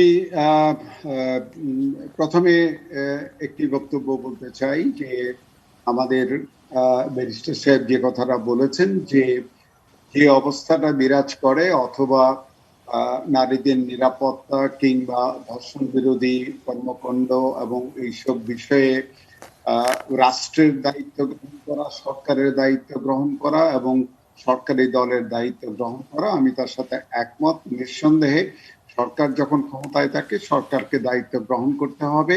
সরকারি দলের যারা এর সাথে যুক্ত থাকে তাদের সম্পর্কেও সরকারি দল দায়িত্ব অস্বীকার করতে পারে না। আমাদের দলের মহাসচিব থেকে আরম্ভ করে ছাত্রলীগের নেতৃবৃন্দ সবাই কিন্তু এই কথাটা বলেছেন। অতএব আমি দায়িত্ব স্বীকার করার কথা নিশ্চয়ই বলছি না। আমি এই ক্ষেত্রে শুধুমাত্র একটি কথা বলবো, সেটি হচ্ছে যে আজকে ধর্ষণ একটি উপসর্গ নিয়ে আমরা কথা বলছি। আসলে রোগটা একটা উপসর্গের না, রোগটা হচ্ছে আমাদের নারীরা নিরাপদ থাকতে পারে এবং আমাদের যে মূল স্পিরিটের উপরে রাষ্ট্রটা প্রতিষ্ঠিত হয়েছে সেটি ছিল আমাদের একটি অসাম্প্রদায়িক বাংলাদেশ, এবং সেই অসাম্প্রদায়িক বাংলাদেশের ভিত্তি ছিল বাঙালি জাতীয়তাবাদ। আমরা ওই বাঙালি জাতীয়তাবাদ এবং অসাম্প্রদায়িকতা, এই দুটির যে মূল স্পিরিট, সেখান থেকে বহু ক্ষেত্রে বিচ্যুতি দেখতে পাচ্ছি। আমার কাছে সেই জন্যই মনে হচ্ছে যে এটি সাংস্কৃতিক সামাজিক আন্দোলন করে আমাদেরকে রাষ্ট্র গড়ে তোলার যে মূল ভিত্তি ছিল সেখানে যদি যাই, তখন কিন্তু নারীর মর্যাদা নিয়ে আসলে যে সংকটগুলো তৈরি হচ্ছে এবং এটা বাড়ছে, সেটা হতে থাকবে না। আর ডিজিটাল নিরাপত্তা আইন সম্পর্কে বুলবুল ভাই যে কথাটি বলেছেন, যে কয়েকজন সাংবাদিকের গ্রেফতার বা অন্যান্য মামলা টামলার কথাগুলো বলা হয়েছে, এগুলো প্র্যাকটিক্যালি স্থানীয় পর্যায়ের প্রয়োগ করা হয়েছে এবং এগুলো স্থানীয়ভাবে হয়তো কোনো না কোনো কারণে এই ঘটনাগুলো ঘটে থাকে। আমাদের জন্য ওয়াজ থেকে আরম্ভ করে সোশ্যাল মিডিয়াতে যে ধরনের ঘটনাগুলো ঘটে, মন্তব্যগুলো থাকে, আমাদের জন্য যেটি সবচেয়ে চ্যালেঞ্জিং সেটি হচ্ছে এই সোশ্যাল মিডিয়ার একটিও বাংলাদেশ থেকে পরিচালিত হয় না, এবং সেই কারণে বাংলাদেশের যে পরিস্থিতিটা আমরা তাদের কাছে তুলে ধরি, আমাদের আসলে নিজেদের তাদের বিরুদ্ধে ব্যবস্থা নেওয়ার মতন অবস্থা থাকে না। আমাদেরকে নির্ভর করতে হয় যে তারা কতটা আমাদের কথা শুনে এবং কোনটা অপসারণ করে, কোনটা অপসারণ করে না। আমি 2018 সালে যে অবস্থা ছিল সেই অবস্থায় ইনফ্যাক্ট আমাদের একটি কথাও শুনতো না, কিন্তু এখন আমরা সেই রকম একটা অবস্থার ভিতরে আসতে পেরেছি। আপনারা শুনে থাকবেন গত মাসে ফেসবুক বাংলাদেশে 91 লক্ষ টাকা ভ্যাট দিয়েছে, এবং এরই মধ্যে ফেসবুকের সাথে আমরা এমন একটা অবস্থায় এসছি, ফেসবুক বাংলাদেশে তাদের একজন প্রতিনিধি নিয়োগ করেছে। আমরা প্রত্যাশা করি যে অবস্থাটা এখন বিরাজ করে, অর্থাৎ যেই সব ক্ষেত্রে ব্যবস্থাগুলো নেওয়া দরকার, এই যে বললেন ওয়াজের কথা, ওয়াজের কথা আমি রিপোর্ট করেছি, কিন্তু ইউটিউব যদি না সরায় তখন আমার আর কিছু করার থাকে না। কিন্তু ওয়াজগুলো যারা করেন তারা কিন্তু এই বাংলাদেশে আছেন, তাদেরকে ধরা হয় না কেন? এইটা আইন শৃঙ্খলা বাহিনী ডেফিনেটলি দেখতে পারে। আমরা যেটা ডিজিটাল নিরাপত্তার বিষয়টা দেখি, এটার প্রধানত সোশ্যাল মিডিয়ার যে বিষয়গুলো আছে এখানে আমাদের একটু একেবারে সিরিয়াসলি অসহায়ত্ব আছে। আমরা যতক্ষণ পর্যন্ত গুগল, ইউটিউব, দেন ফেসবুক তাদেরকে নিয়ন্ত্রণের মধ্যে আনতে না পারবো, ততক্ষণ পর্যন্ত এই ক্রাইসিসটা থাকবে। আসার কথা যেটা, সেটা হচ্ছে আমরা ইতিমধ্যেই যে পরিমাণ চাপ সৃষ্টি করতে পেরেছি, আমি আশাবাদী যে খুব সহসাই আমরা এই বিষয়গুলোর মধ্যে নিয়ন্ত্রণ প্রতিষ্ঠা করতে পারবো। এবং যেটা হেট স্পিচের কথা বললেন, অপপ্রচারের কথা বলেন, সাম্প্রদায়িকতার কথা বললেন, অথবা গুজবের কথা বললেন, এই যে জায়গাগুলো বিরাজ করছে সোশ্যাল মিডিয়াতে, এগুলো অপসারণ করার ক্ষেত্রে সক্রিয় ভূমিকা পালন করার মতন অবস্থা আসবে। আমাদের হাতে কেবলমাত্র এখন একটাই প্রযুক্তি আছে, যে প্রযুক্তিটা দিয়ে আমরা ইতিমধ্যেই কিন্তু 26,000-এর মতন পর্নো সাইট বন্ধ করেছি, 6,000-এর মতন জুয়ারি সাইট বন্ধ করেছি। ঠিক একইভাবে আমরা যেটা চাই সেটা হচ্ছে সোশ্যাল মিডিয়াতে যেই সব অপকর্মগুলো হয় সেগুলো যাতে অপসারণ করা যেতে পারে। এই প্রযুক্তিটা আমরা সংগ্রহ করার চেষ্টা করছি, দুনিয়াতেই প্রায় এটি বিরল। এবং একই সাথে আরেকটা বিষয় আছে, আমরা যেটা শিক্ষা গ্রহণ করেছি, সিঙ্গাপুর এই ক্ষেত্রে নতুন আইন করেছে, তুরস্ক নতুন আইন করেছে, অস্ট্রেলিয়া নতুন আইন করেছে, শুধুমাত্র সোশ্যাল মিডিয়া গুলোকে নিয়ন্ত্রণে আনার জন্য। এবং আমাদের বিবেচনার মধ্যে এখন রাখতে হচ্ছে যে আমরা সোশ্যাল মিডিয়াকে যাতে হ্যান্ডেল করতে পারি, সেই কারণে আমাদের যেন এই পর্যাপ্ত রকমের আইনি অবকাঠামোটা গড়ে তোলা থাকে। আরো একটা বিষয় আছে, সেটা হচ্ছে যে আমরা যে দ্রুত ডিজিটাইজেশনের দিকে গিয়েছি, অপরাধ যত ডিজিটাল হয়েছে, আসলে এই অপরাধ দমন করার যে ইনফ্রাস্ট্রাকচার, সেই ইনফ্রাস্ট্রাকচার কিন্তু সেইভাবে সেই পরিমাণ গড়ে ওঠেনি। এটা গড়ে ওঠা পর্যন্ত আসলে একটু আমরা থমকে আছি, বাট আমি আশাবাদী। আমি যখন যাত্রা শুরু করে ডিজিটাল নিরাপত্তা আইন নিয়ে, তখন পুরা পুলিশ বাহিনীতে 1-2 লোককে কেবলমাত্র ডিজিটাল অপরাধ বুঝাইতে পারতাম, কিন্তু এখন তো এই পরিমাণ বেড়েছে, সক্ষমতা। জি, মাননীয় মন্ত্রী, আপনাকে অনেক ধন্যবাদ এবং যারা ছিলেন সঙ্গে সবাইকে অনেক ধন্যবাদ। প্রিয় দর্শক, রাজপথে যে আন্দোলনটি বা সামাজিক জনমানুষের আকাঙ্ক্ষা যেটি প্রতিফলন হচ্ছে সারা বাংলাদেশ জুড়ে, আমরাও সেটার সাথে সংহতি প্রকাশ করছি এবং চাই যে নারীর জন্য একটি নিরাপদ বাংলাদেশ গড়ে উঠবে, তারা সেখানে কোথাও নির্যাতনের শিকার হবে না। যদি হয় সেটা দ্রুত এবং সর্বোচ্চ শাস্তি নিশ্চিত করার দায়িত্ব রাষ্ট্রের, রাষ্ট্র নিশ্চয়ই সেই দায়িত্ব পালন করবে। তবে সেই আন্দোলনে যেন কেউ ভুল, ঘৃণা, বিভ্রান্তি ছড়াতে না পারে। ভালো থাকবেন সবাই, সাবধানে থাকবেন, নিরাপদে থাকবেন।